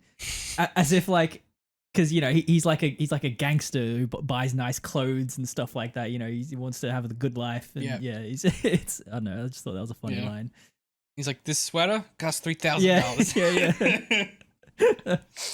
Yeah. That's a very particular view of reality, isn't it? Yeah. I was gonna say, I wonder if any of that speech that Falcone gave was also like talking about himself, because like he rose to power by taking advantage of the money and Wayne's death and grabbing all of that power for himself and doing all of this bad stuff, and like all of that is so related to what he was telling Bruce happened. So I don't know if the writers were like intentionally having him also kind of talk about himself. That makes sense. Yeah, I think a person like this delivering a speech like this is always going to be talking about himself in some capacity, but whether it's like a reflection or not, or a refraction, I think depends on your reading. But yeah, I mean, like, he's a man that does this type of thing, so he's able to talk about men that do these types of things, right? Seems to go hand in hand to me. I also really like that no one makes a sure claim over what happened to Thomas and Martha. Like, even when Alfred corrects the record and he's like, no, like it was probably Maroney, or it could have just been some random guy. Like, we can't know for sure. There's a commitment to ambiguity, and that is why everyone produces their own narratives around what happened. There is a way that each character who is aware of what happened has shaped events in their own head, and that one truth is more likely than the other, or one truth is a better truth than the other. Yeah, it's really great. So interesting that like at that, I mean, it's jumping ahead a little bit at that point when Alfred is basically yelling at Bruce and saying, "No, your dad was very noble. He never would have done this stuff." And like, it's like Bruce never believed anything that Alfred said prior to that, and he never really treated him like a member of the family that we see prior to that. And then once he gets yelled at in that scene, he's like, "Okay, I trust Alfred. Like, my dad was a good guy." So it was just such an interesting reversal. Yeah, well, it's when Alfred stands up for Thomas, basically, and he stands up for the Wayne family. Instead of chastising Bruce, he's defending these people that he loved. And he says, like, "I failed your father. Like, I was supposed to protect him. You don't understand. Like, I was supposed to protect him, and I failed." And he turned to Falcone, but he never meant for any of this. Like, he made a mistake, and it's that he made a mistake, and everything unraveled from there. And if only Alfred could have prevented that mistake, maybe things wouldn't have unraveled and things would have gone differently. And it's such a humanizing moment for Alfred, where instead of chastising Bruce, he tries to communicate the full gravity of his sense of failure, of his sense of loss. And that is when Bruce realizes that he feels that same way about Alfred, where he's like, I can't lose you. Like, he connects that sense of loss with the same sense of loss that he is now afraid of, or is afraid of when Alfred got injured, right? It's a real connection for these two, where they both become vulnerable in this type of way. They kind of admit to each other, like, yeah, like, we have each other, and that's we're the only people we have. It's just, it's like a moment of like clarity that's from this whiplash of assessment of, you know, what happened to his parents, right? And, you know, you have Falcone telling you one thing and Alfred telling you the other thing, and then suddenly, you know, he breaks out of this like narrow view that he has on the blanket condemnation of criminals and stuff like that. And it acts as like a climax for like a lot of different like themes going on in the film. But yeah, like, and I just love how it's such a poetic beat of Alfred saying, you know, it could have been Maroni's man, or it could have been, what does he say? Like, a random thug on the street who needed money, got scared and pulled the trigger too fast. Like, it's such a, I don't know, it's so beautiful to me. That's, ambiguity. Yeah. Yeah. And that he doesn't try and sell Bruce on a truth. He's honest. He's like, I don't know. Could have been either, you know? Yeah. And I like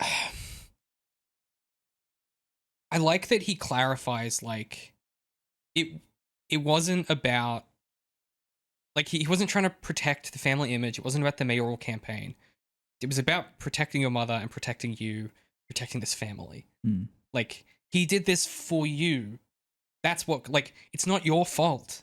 He chose to do this. Like, you don't have to keep blaming yourself.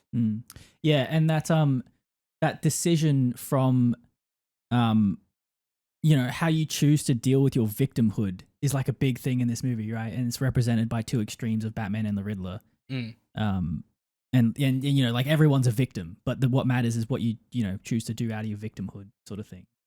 Yeah. Yeah. And that's Selina's point to Batman when they're having their argument in the kind of prior scenes here, is like, you don't actually understand what it's like to be a proper victim to the world. Like, you don't understand what it's like to be under the thumb and need to make a buck and have to do the wrong thing. And this is the first moment where he realizes, like, oh, it is more complicated than I had thought. Doing a crime doesn't necessarily mean that you are a bad person. It means that you're in a bad situation. That can sometimes be why you do it. And I think this is just something we talked about last time. This is building on that internal psychology of this character to be able to empathize with these villains in the way that Dath was talking about with Batman the Animated Series, right? This is the first step in that journey of being able to recognize, like, these are people too. And these people with internal psychology and struggles and difficulties, and them being pushed to these extremes does something to them. And that he will have to contend with that. And in some ways, the project of Batman isn't just to heal Gotham, it's to heal these people too. And that's sort of what he comes to by the end of the story. Yeah.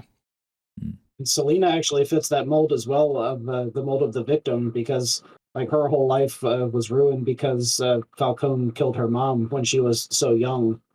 At least that was the inference that I took from it. Yeah, exactly. Yeah, exactly right. So she has to fend for herself, and she has to steal, and she falls into this life, and suddenly you start stealing and you steal from the wrong guy, and that guy turns out to be some low-level penguin thug, and then suddenly you're working at the Iceberg Lounge. Like, it happens so progressively that you don't notice that how far down the slope you've fallen until you look back up and you see how tall the mountain is, right? I mean, and also, like, just candidly, just because we got to give some flowers here, Robert Pattinson is acting the fucking hell out of this scene with Alfred. The sort of the ways that he does and doesn't react, and there's a way that his sort of physical being is like he's like trembling but not trembling. Yeah, it's like it's the first time he's like, I don't know, letting go of his brutishness. Yeah, the stoicism falls away, right? And he struggles to admit that he's afraid of losing out. He doesn't even know how to say it. Kind of talks around it till he gets to it. And Alfred, in showing that he understands, reaches out a hand. And they hold hands, and that's usually where I cry. Because it's such a touching moment. Just two people, father and son, finally connecting with each other. It's great. It's such a bad dad joke for me to be like, yeah, it was literally a touching moment.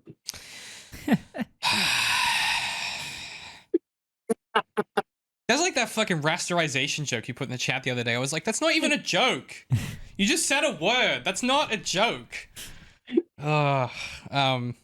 Look, let's keep moving here. Catwoman has Kenzie captive, and she plays this toe-curling message that Anneka clearly called Selina the night that she was murdered, and it's this toe-curling voicemail where we learn that Falcone killed Anneka, and also that Falcone's the rat, and also that he is the person who has been, he's the rat, right? He dimed out Maroni, he set up the fake drug bust, and then you hear in just the commitment to have it be as sonically unpleasant as possible, I think is really impressive. You hear him choke Anneka she screams in fear, and her scream like peaks the audio, and they just let it go, and then you hear him choke her to death. It's really confronting, and it gives you a glimpse behind that kind of sleazy facade that Falcone has, into just what you have to become to be this person, what you're willing to do. Dude, Don Mitchell is a fucking idiot. Like, he just told Anneka everything about the rat. Are you kidding? Why? Why? I guess you have the drops. You don't know. You just you don't know. Probably was on the drops. Yeah. Exactly. It's absolutely toe curling. It is interesting to note though that whole scene would not have worked if Selina weren't there, because Batman is always stoic. You could barely tell that he was bothered, if he was bothered at all. Gordon looked disgusted, but like the scene was sold because of how upset Selina was and having to listen to this yet again. Her friend or whatever they were, listening to her die, but she has to play it in order for the cops to hear it. Like take her out of that scene and it does not have the same effect whatsoever, which is just really interesting to think about. That's to my point before about the way that this film finds ways to make the stakes more personal, right? This is the point in the thriller where the stakes go from mortal jeopardy into like damnation of the self, right? We're in that moment where Selina doesn't do this. She feels like she will damn herself. If she can't do this thing and get vengeance and stop this from happening, then she's damned. This is more important than her life. This, no longer is mortality the threat. It is now damnation for her as a person. It's a brilliant way to escalate the stakes without going.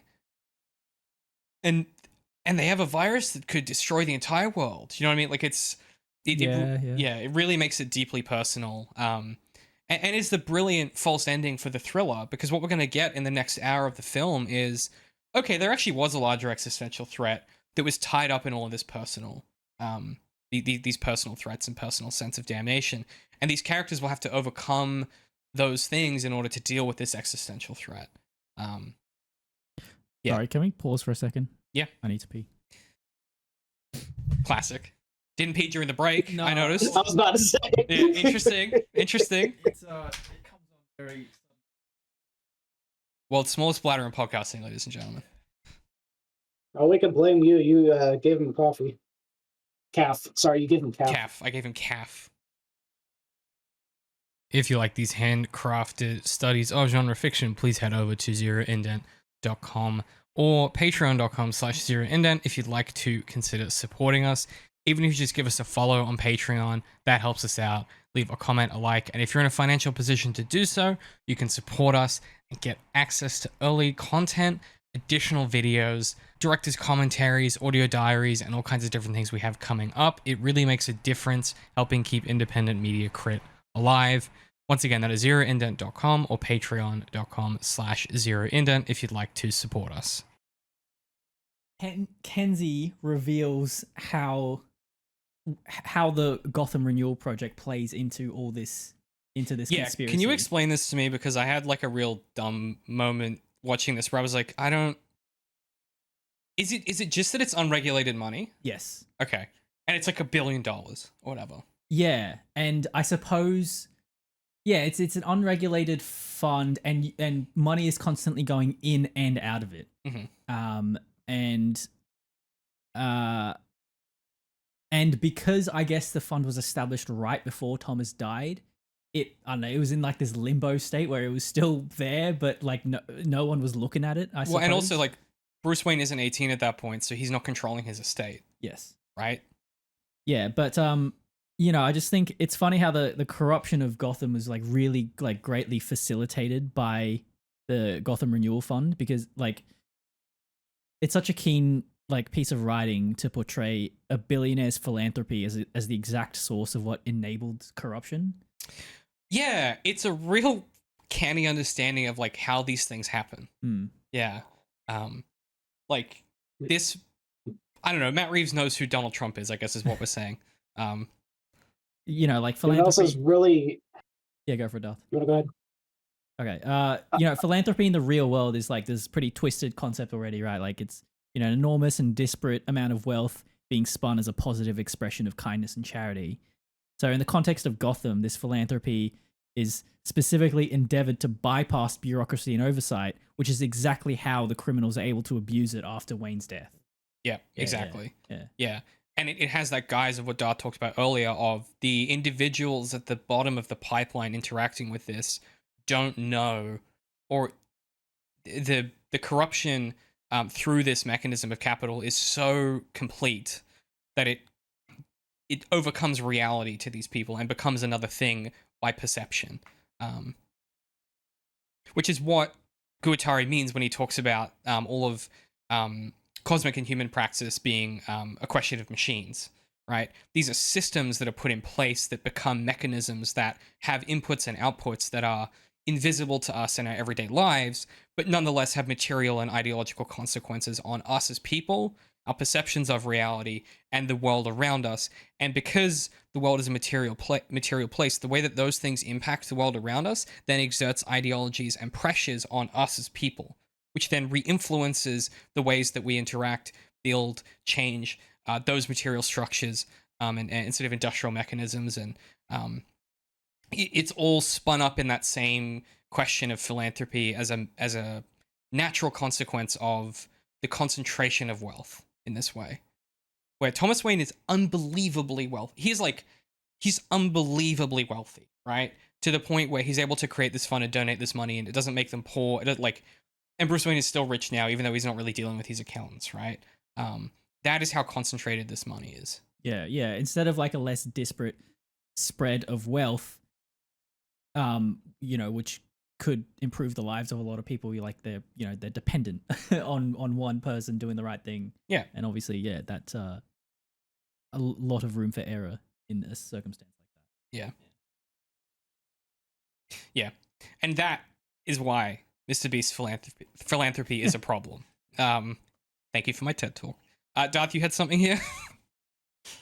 From a story crafting perspective, it's really interesting that they spent whatever 3/4 of the movie trying to get to this point to figure out what the secret problem was, and the secret problem was Renewal. And the very, like, I say first scene, the second scene, when you cut inside the mayor's house and he's watching the debate on TV, and the lady is saying Renewal is the problem. Yeah. Like, we're given the answer at the beginning. Yes, this is what I was saying last time we talked, where you were like, what's the point of this first scene? And then I just rattled off a bunch of plot things it sets up. This is one of those things. No. I will. The outside scene. The outside scene was my problem. Once you cut inside, everything has a point. Okay. Outside the room, it doesn't. Okay. You didn't clarify in the recording, so there was no way for me to know that. It's me throwing hands at Dath for no reason. Yeah. The other thing that I like is it's so simple that the guys don't even, like, the Batman and Gordon don't think that this is possible. They don't even consider it as a possibility, which is sort of the same thing as the, like, La Rada versus El Rada, right? There's in being so engaged in reality, it can be very easy to overlook some of the very simple facts and the things right in front of you. Well, it might be deeper than that. It might be that I don't know if Jim may have known Thomas or if he just knew, like, about him. But he seemed to be a very trustworthy, honest guy, and so you would expect that the fund that he set up is doing what it was intended to do. And it's just that the city is so corrupt that you're not seeing the results, even though the project is doing what it's supposed to do. Yeah, right. So like Bruce trusts his dad, and so he's not second guessing his dad's project. And so you could look at it like it's the good heart in these guys is expecting that the good of the father is still doing good, so that's why they don't see it. It's not that it's just so simple, they didn't look at it that way. It could be that they're not jaded enough to have thought that this was ever potentially a problem. I think that is spot on. And then, do you remember earlier in the film when Alfred chides Bruce for not engaging with the financial administration Yes. of his If estate? only he talked to his accountants. He would have realized this like 3 days ago. Yeah. I love this fucking movie. God, it's so good. It's awesome. Yeah, I never picked up on that. Good job, Pat. That's actually really good. That's a really good call out. Damn. If only he weren't so emo.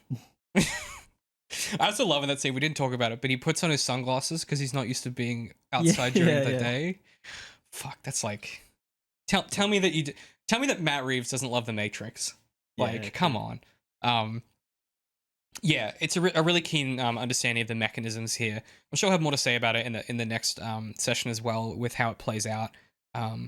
And yeah, I mean, just to move us through some material here, just because I'm conscious of time, we do, there's kind of 3 big things that happen in sequence that are kind of chunked together. Selina runs off in order to go kill Falcone. Batman's like, you don't want to throw your life away. She's like, I've got 9 of them. Classic Catwoman line, 10 out of 10. Comic books rule, actually. All that stuff I said before about challenging history with like representations of sexuality and Bruce Wayne. Put that all throw that in the ocean. Comics are good again. This rules. She runs away, and then Batman pursues. And Gordon's kind of like, he's like, he's like, he's going to be back up, but he's not coming for the initial ride along.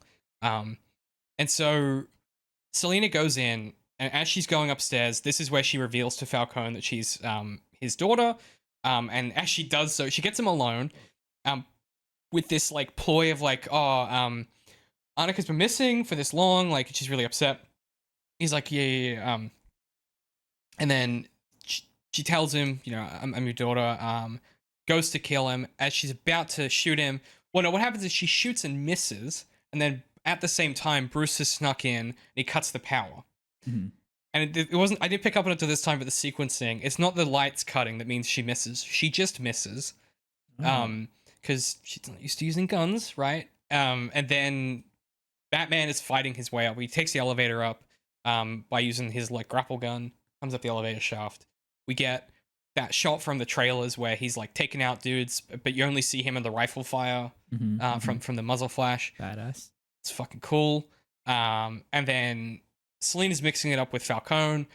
Bruce is just fighting his way toward her. He just goes through so many dudes in this sequence. And you initially think Selina has the upper hand. And then Falcone just like knocks her on her ass with a pull cue. And then just starts to fucking choke her. Starts with the pull cue. She scratches him. That doesn't work. And then he just starts to choke her with his hands. That's his thing, apparently. That's his thing. Women. Yeah, he's choking people. That's his thing. And he's like, hate to do expanded it on in the Penguin as well. Yeah. Hate to do it to my own flesh and blood. Yeah. He chokes her out, and then Bruce intervenes at the last second, and knocks him on his ass, and Perp walks him out basically. And as he Perp walks him out, Falcone's like chirping, He's like, you think you're so intimidating? You think you dress up, be scared? I'm gonna scare me. You think this will change anything? The police, they work for me. Don't you know that? Like, everyone works for me. And it's very talkative all of a sudden. Real chatty. And then Jim Gordon, like, fucking squares up with him. And he's like, not all of us. Uh-huh. And then the door opens, and it's just all of the police that aren't corrupt willing to take this guy down. It's so good. That feeling of, like, completeness of, like, yeah, we did it. It's such a great false ending, because you go... Yeah, like they really did the thing. They found the rat. They figured out it was Falcone. Batman saved Selina from making a mistake. Jim got his man. Okay, the rat. We've solved the problem. The Riddler's gonna stop now. This was the thing he wanted to bring forward as this rat and reveal all these lies. And it's obviously a false ending because it's a thriller, but I think it works really well. And like, I think for most people, I would say in the cinema, if you don't know the runtime of this does feel like a natural ending. Everyone I've spoken to thought this was the end. Yeah. And also everyone I've spoken to had really needed to pee by this point, and they were like really... You're like holding out. Yeah. Yeah. They had to hold out for another hour. I think this is that same moment in, I want to point of comparison, which is in The Dark Knight. The same false ending, which is where you think that Jim Gordon's dead, and the Riddler and Batman, the Riddler flips that truck, the Batman's like driving at him, and he's like, do it, and then Batman doesn't. I mean, he hurts himself, and the joke, Jim Gordon pops out the back of the van, and he's like, he puts Joker in handcuffs and takes him to prison. Like, it's that same false ending moment, at about the same moment in the runtime as well. Just structurally, it's a classic thriller maneuver. Is that the same? I thought that was quite I thought that was in the middle of the film or something. I would think the false ending in The Dark Knight is when the boats don't blow up each other. I think that's way late. Oh, I don't know. I'm sure you could argue that there's many false endings in that. I haven't film. watched that movie in a long time. Neither. But similar kind of moment. Yeah, I don't know. Do you guys have anything on these big structural conclusions to these questions? And then we'll talk about the Riddler's workshop and the arrest, I guess. I kind of want to argue something you said, but I don't know how to prove it. And it was the idea that all of the cops who showed up outside were the quote unquote good cops. Because like Gordon only just now figured out who the rat was. I mean, relatively soon prior to that, right? And then he and Batman had only identified like 4 bad cops at this point, and Gordon doesn't have the authority to arrest anyone because he's not that high a level. So wouldn't it make more sense that all of the bad cops are still intermixed with the good ones, and they are just turning against Falcone because they know that his number is up? I don't think it makes a material difference to the claim, though. It's like a general triumph of good. Yeah. Sort of, yeah. Like that could still be true, and it wouldn't change the material conditions of this moment, which is like, not all of us work for you. What the us means can be productively ambiguous, I guess. But I think it's supposed to just be triumphant. I don't know. So I guess part of the movie has done a lot of comparisons of where it does something at the beginning and then something at the end. And at the beginning of the movie, you had all of the cops off of the street, not doing their job because they were at a rich guy's funeral. Again, at the end of it, we have all of the cops not doing their job while they're watching another rich guy about to get murdered. So what's the difference between the two of them? The difference between the two of them is that this is the guy whose fault everything wrong with the city is. This is the one time where you show the fuck up. Like, this is the thing they are supposed to be doing, is taking down people like this, not loitering around while the mayor shows up. And also they need this many dudes because there is a club inside full of criminals, right? This isn't just the mayor's penthouse. That's the difference. Like, the difference here, Jim Gordon is standing there with a fucking shotgun. Do you know what I'm saying? Like, this is a mob, this is the mob hideout, where the mob kingpin works and lives, and where the mob kingpin's men are. They are surrounded by the mob right this second. It is the one time where you show the fuck up. Do you know what I'm saying? Like, that is the material difference, is the reason they are here is they should be here. This is the thing they were supposed to be doing all along. No one had the balls to come to the Iceberg Lounge as a police officer in these ways until this moment. That's the difference for me, right? I think to sell that, and maybe this was going on in the background and I totally missed it, but I think to really sell that, I would have loved to have seen all of those cops, like everyone has somebody in handcuffs. You know, like they have already started taking his guys, and like, oh, you're carrying drugs right now. Like, I got you for this. I got you for this. Like, if they are actively taking down the mob, and Falcone sees it, he sees all of his guys, you know, in handcuffs in that moment. Then they're not just there as a backdrop. because that was very much the feeling that I got, was like all the cops just show up and it's a backdrop and it didn't mean anything to me. Right. I mean, but that would be a very Nolan move, I feel. Yeah, that does happen. Yeah. In the Dark Knight, where they go in and arrest all of like where they get the Rico case. Yeah. Yeah. It's also very Daredevil to like arrest the one guy. Yeah. Like, I don't know. It's very it's very superhero. It's very of the genre, I feel. And it's also a very good comic book panel in film in this moment where you come out and you just see the sea of cops who are like facing him. They're not afraid, right? There's a lot of symbolic meaning I think you could derive there too, of not just a triumph of good versus evil, but a triumph of these people standing up to this guy. Yeah. Yeah, I take a lot of things symbolically in this movie like that. Yeah. And the best part about it is as this moment of triumph happens, bang, there's a gunshot. And you think it's so funny because Falcone and like Oz is like giving Falcone shit.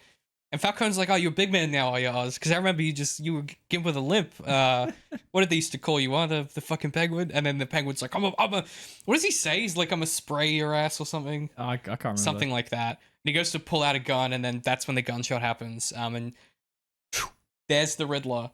Literally across the street the whole fucking time. Once again, the answer's right in front of your face. He books it. Everyone busts up into his workshop. We get a little bit of setup here. We'll come back to the workshop later. But the detail of its location is awesome. It's very much one of those, how did we not know this? Like, great twists of this film. And then, yeah, they find the Riddler just chilling in a cafe. He's ordered a piece of pumpkin pie. And he's got a latte, and he's got a little Q-tip, and he's made a little question mark in the latte art, which is the nerdiest shit ever. This guy's such a dweeb. They slam him down on the table, and as they're arresting him, he makes eye contact with the Batman standing outside. And I like the symbolism of there's glass between them in this moment, and that is going to be their relationship for the rest of this film. True. Yeah. Just like Matt Reeves being good at the thing. When you made Pat a coffee earlier, didn't you draw something in the film? Listen, I've been working on my latte art. I'm really bad. It was supposed to be a love heart, but it's just more of a squiggle line. It looked like a wooden club that a Neanderthal would bash another Neanderthal's brains in with. Yeah. And it was a threat. I hope you took it that way. Yeah, I think it's really great. And part of what's really good about this false ending is there are still some lingering questions. Like, hey, how did the Riddler find out all of this shit? What does he know about Bruce Wayne or the Batman, if anything? Was, like, the Bat part of the, Alada, was the Bat bit, was that what he meant? Or did he mean Falcone? Like, there's lots of ways you can still have questions that are left lingering here, but it does feel like a triumphant resolution. And it very much feels like what we're going to get is this arrest and then like an epilogue and then the film will end. It's not what happens. Oh my goodness. Anything on the arrest? In my notes here I've written, the false ending is very common to the thriller genre, but here is done very particularly. There are still some lingering questions, and surrendering without a fight is much more compelling to me than the drama of the Joker allowing himself to be caught in the Dark Knight with all of these theatrics. There's a...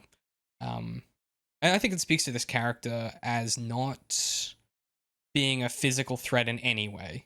Like, all of his violence is structural and systematic and through other people.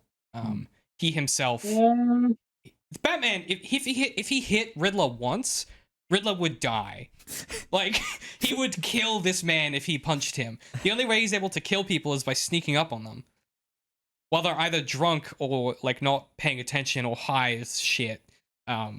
Or sniping them. Or sniping them with gun. Like, I just think it's, he doesn't resist? He doesn't resist arrest because he can't. Which, I think that's kind of neat. I just think it's interesting. And being arrested is clearly part of his plan to some extent. Yeah, he's making jokes. He's like, oh, but I just ordered pumpkin pie. Yeah. Yeah. Waiting for my pumpkin pie. Just really quickly, y'all fuck with pumpkin pie? It's all right. I just don't think it's one of the best pies. I think it's mid pie at best. I don't know. One slice once a year. Yeah. Yeah, That's it. exactly. Like, I don't know. Like, obviously, being in Australia, we have the benefit of the meat pie, which is one of the best pies there is. But I feel if you're going for a dessert pie, like a key lime pie Yeah, I is was superior. literally about to say key lime Yeah, pie. that's far superior to a pumpkin pie, I feel. Dath, what's your favorite pie? I would have to say apple. That's what we grew up with mom making all the time. But I'm also broken in that every dessert that I eat has to be chilled, so nobody trusts my judgment on desserts. I mean, that's fair enough. I feel the same. Just as a genre of food, you need it to be cold? Yeah. What about like a Christmas pudding? A little Christmas pud. Yeah. That's hot? Yeah. I mean, I don't like Christmas pudding. Yeah, I don't either. What about like an apple crumble? That should be hot, right? Well, yeah. I mean, it shouldn't be warm. It shouldn't be room temperature. That's for sure. But isn't the whole appeal of like a hot dessert that you add like a cream or a custard? Right. And it's the contrast of temperatures. Yeah, yeah. So that's good. Yeah. Yeah. Like, Alright. are you fine with that, Dath, or is it like everything has to be cold? No, the salad is cold, the entree is hot, the dessert is cold. That's the order. Interesting. So you wouldn't do like a Thai salad, like a hot Thai salad? I would try it. I don't Okay. think I've ever had a hot salad, but my initial reaction is no. It's the best, man. Like a taco salad. Oh my goodness me, so good. Like a Vietnamese salad. Oh yeah. If the tomatoes are cold and the meat is hot, then I can fuck with that. Yeah. That almost sounded like an epigram. If the tomatoes are cold and the meat is hot, all is right. And you know what I mean? Like, that's good. I'll work that into book 5 for you, Pat. Feel like I'm Love it. talking to a Sam tomatoes. Yes. Yeah. Do you say tomatoes or tomatoes? Usually I say whatever will annoy the person I'm talking to. That's true in almost any situation, though. I was specifically asking about Tomatoes. Okay, that makes sense. Cool. We did it. That's hour 2. Do you guys have any closing thoughts on the final moments or high level, anything anyone wants to cover before we get out of here? Yeah, I don't understand it. This ending annoys me, and I want to vent about it. I don't understand why he got himself arrested, what he was trying to accomplish. Because the only thing that I think he says is, "We're safe here." So he got himself arrested to keep Batman safe from the water, when there's like 1,000 other ways he could have accomplished that same thing without getting himself thrown in jail. He's not really thought this through, I think, is the No, other thing. He's delusional. He thinks Batman is on his side. Yeah, he thinks he's gonna say like I'm in here, dude, but I'll like, and we'll be safe here, and then once it's flooded, you'll bust me out, and we'll fucking like, he's just out of his. The reason it doesn't make sense is it doesn't make sense. Like, you know, he's very intelligent and hyper focused on this elaborate puzzle, but yeah, like he, you know, otherwise he is just deluded and yeah, in his own reality. Yeah, he thinks he's playing a 2-player puzzle. He's not. Like, it's just him. Yeah, I think that's very deliberate. You're supposed to be like, Jesus, this guy does not know what's going on. And his relationship with reality is incorrect. And that's part of why at the end of the film, he connects with the Joker, right? There's a commonality there. And I also think, like, you have to consider the way that this moment makes you go, did he get arrested because he's finished? Or is there some other plan here? And that is the question the film is asking you to think about as you then move into what should be an epilogue that isn't an epilogue. But also, it's from the Riddler's perspective, it's something selfless that he has given himself up now, that he's, you know, done his part. Yeah, now the Batman will take over. Yeah, and you know, like, that's his whole thing, you know, when he asks, "Who are you?" he says, "Oh, I'm nobody, you know, I'm an instrument." Right? Like, it's like a self-sacrificing thing to. Well, he's a martyr, right? Yeah, exactly. Which is those radicalized groups. There's always a martyr of some kind who or you make martyrs in those spaces that then radicalize people further and push them into further violence and things like that. That's a really good point. Yeah. Yeah, I guess you could argue that his minions wouldn't have shown up if he hadn't martyred himself. Probably not, right? If he's not in prison, they're not spurned on to go and do the violence. I think that's probably a really coherent argument that is probably, probably aligns quite well with reality and how these things tend to happen. Yeah, that's a good point. It's like like later on when you're watching the video that of what he sent to his followers, there's like an emotional key of, this is the last time you'll hear from me. Yeah, I have this one last job for you, kind of sentiment. Carry on the work. Yeah. Mm-hmm. Which is and you get the I love the little live chat that you get alongside it where it's like, oh, is this the right mask? And that is quite literally referencing the 4chan posts that we talked about earlier. Oh, interesting. Where there are actual screenshots in that article from Robert Evans of those conversations happening. Oh, that's fascinating. Yeah. It's really compelling. Robert Evans, by the way, one of the best kind of journalists out there doing this kind of thing, has probably the most comprehensive understanding of the online radicalization that happens in alt-right communities. And of course, a host of Behind the Bastards, and one of the owners of Cool Zone Media. But yeah, just a phenomenal writer and researcher in this space. Yeah.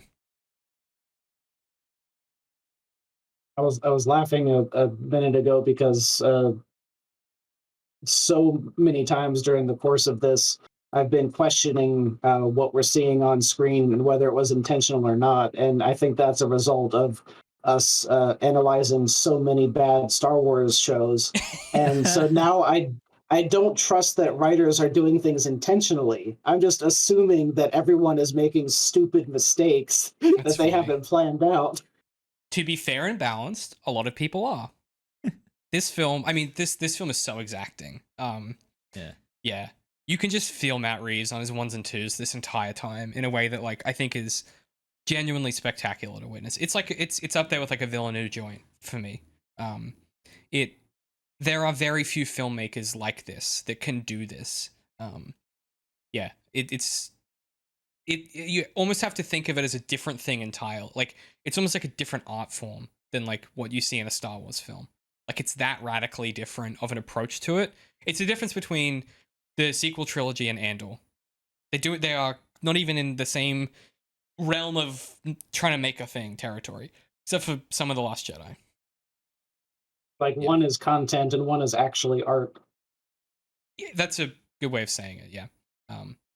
One is someone is trying to do something and say something with intentionality, and the other is we're making something because we have to, or we could have a whole other conversation about the material ways that intellectual property influences and puts pressure on companies through material ways. We talked about that a little bit in the Matrix 4 discussion we had on A Method to the Madness, in that having the Matrix IP forced a pressure onto Warner Brothers to, once a year, revisit the conversation of should we make another Matrix, until eventually that pressure builds, and there's a rupture, and then in classic Marxist theory, right? You have a rupture of violence, and that violence then begets more violence, and the violence there is that you make another one that's bad, which then causes more problems that you then don't address in society. Yeah, that's a whole other lecture, but I just want to point out that it's there. Yeah. Cool. Anything else for anyone? Nope. All good for me. Cool. Dath? He's got that look where he's like, do I say it or not? I was just gonna be like, the printer button. Have you looked at it yet? Have you looked at it yet? Cool. Well, let's leave it there because I'm starving. We will be back next time to talk about the rest of the film. So obviously the third part. There's probably no necessary reading outside of that. I would recommend that you read, not for you guys, but for the listener, or if you guys want to, read Batman Ego. It's a really short read. It's one book. It's maybe 30 pages, and it's a comic, so it's a very quick read. That's probably my mainly recommended reading. For the when we talk about the full themes of the film next time, I think that will be relevant. So we'll be back. Dath, where can people find you on the internet if they want to check out more of your stuff?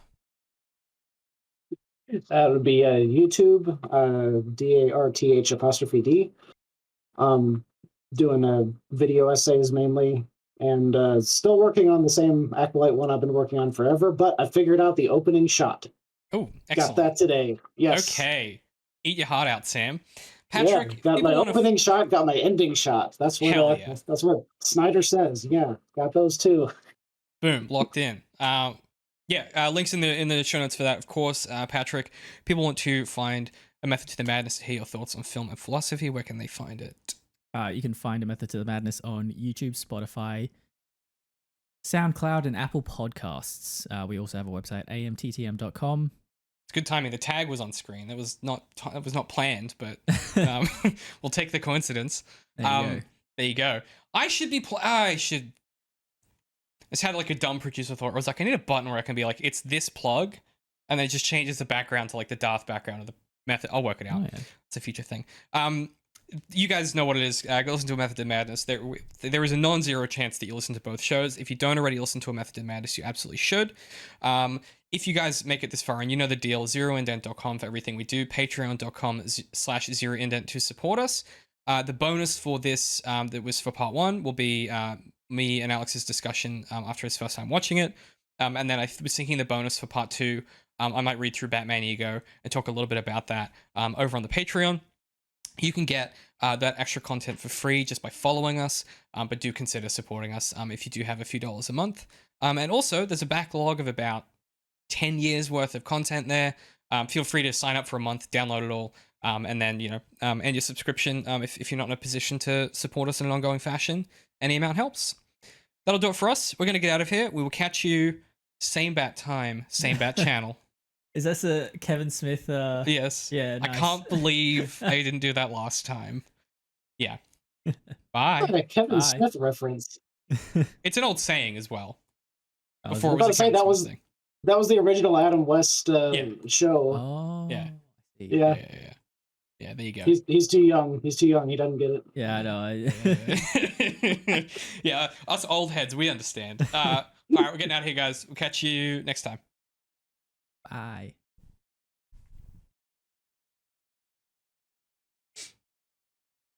Oh my goodness. Yeah, we had a bit of slowness getting started. Let's be real.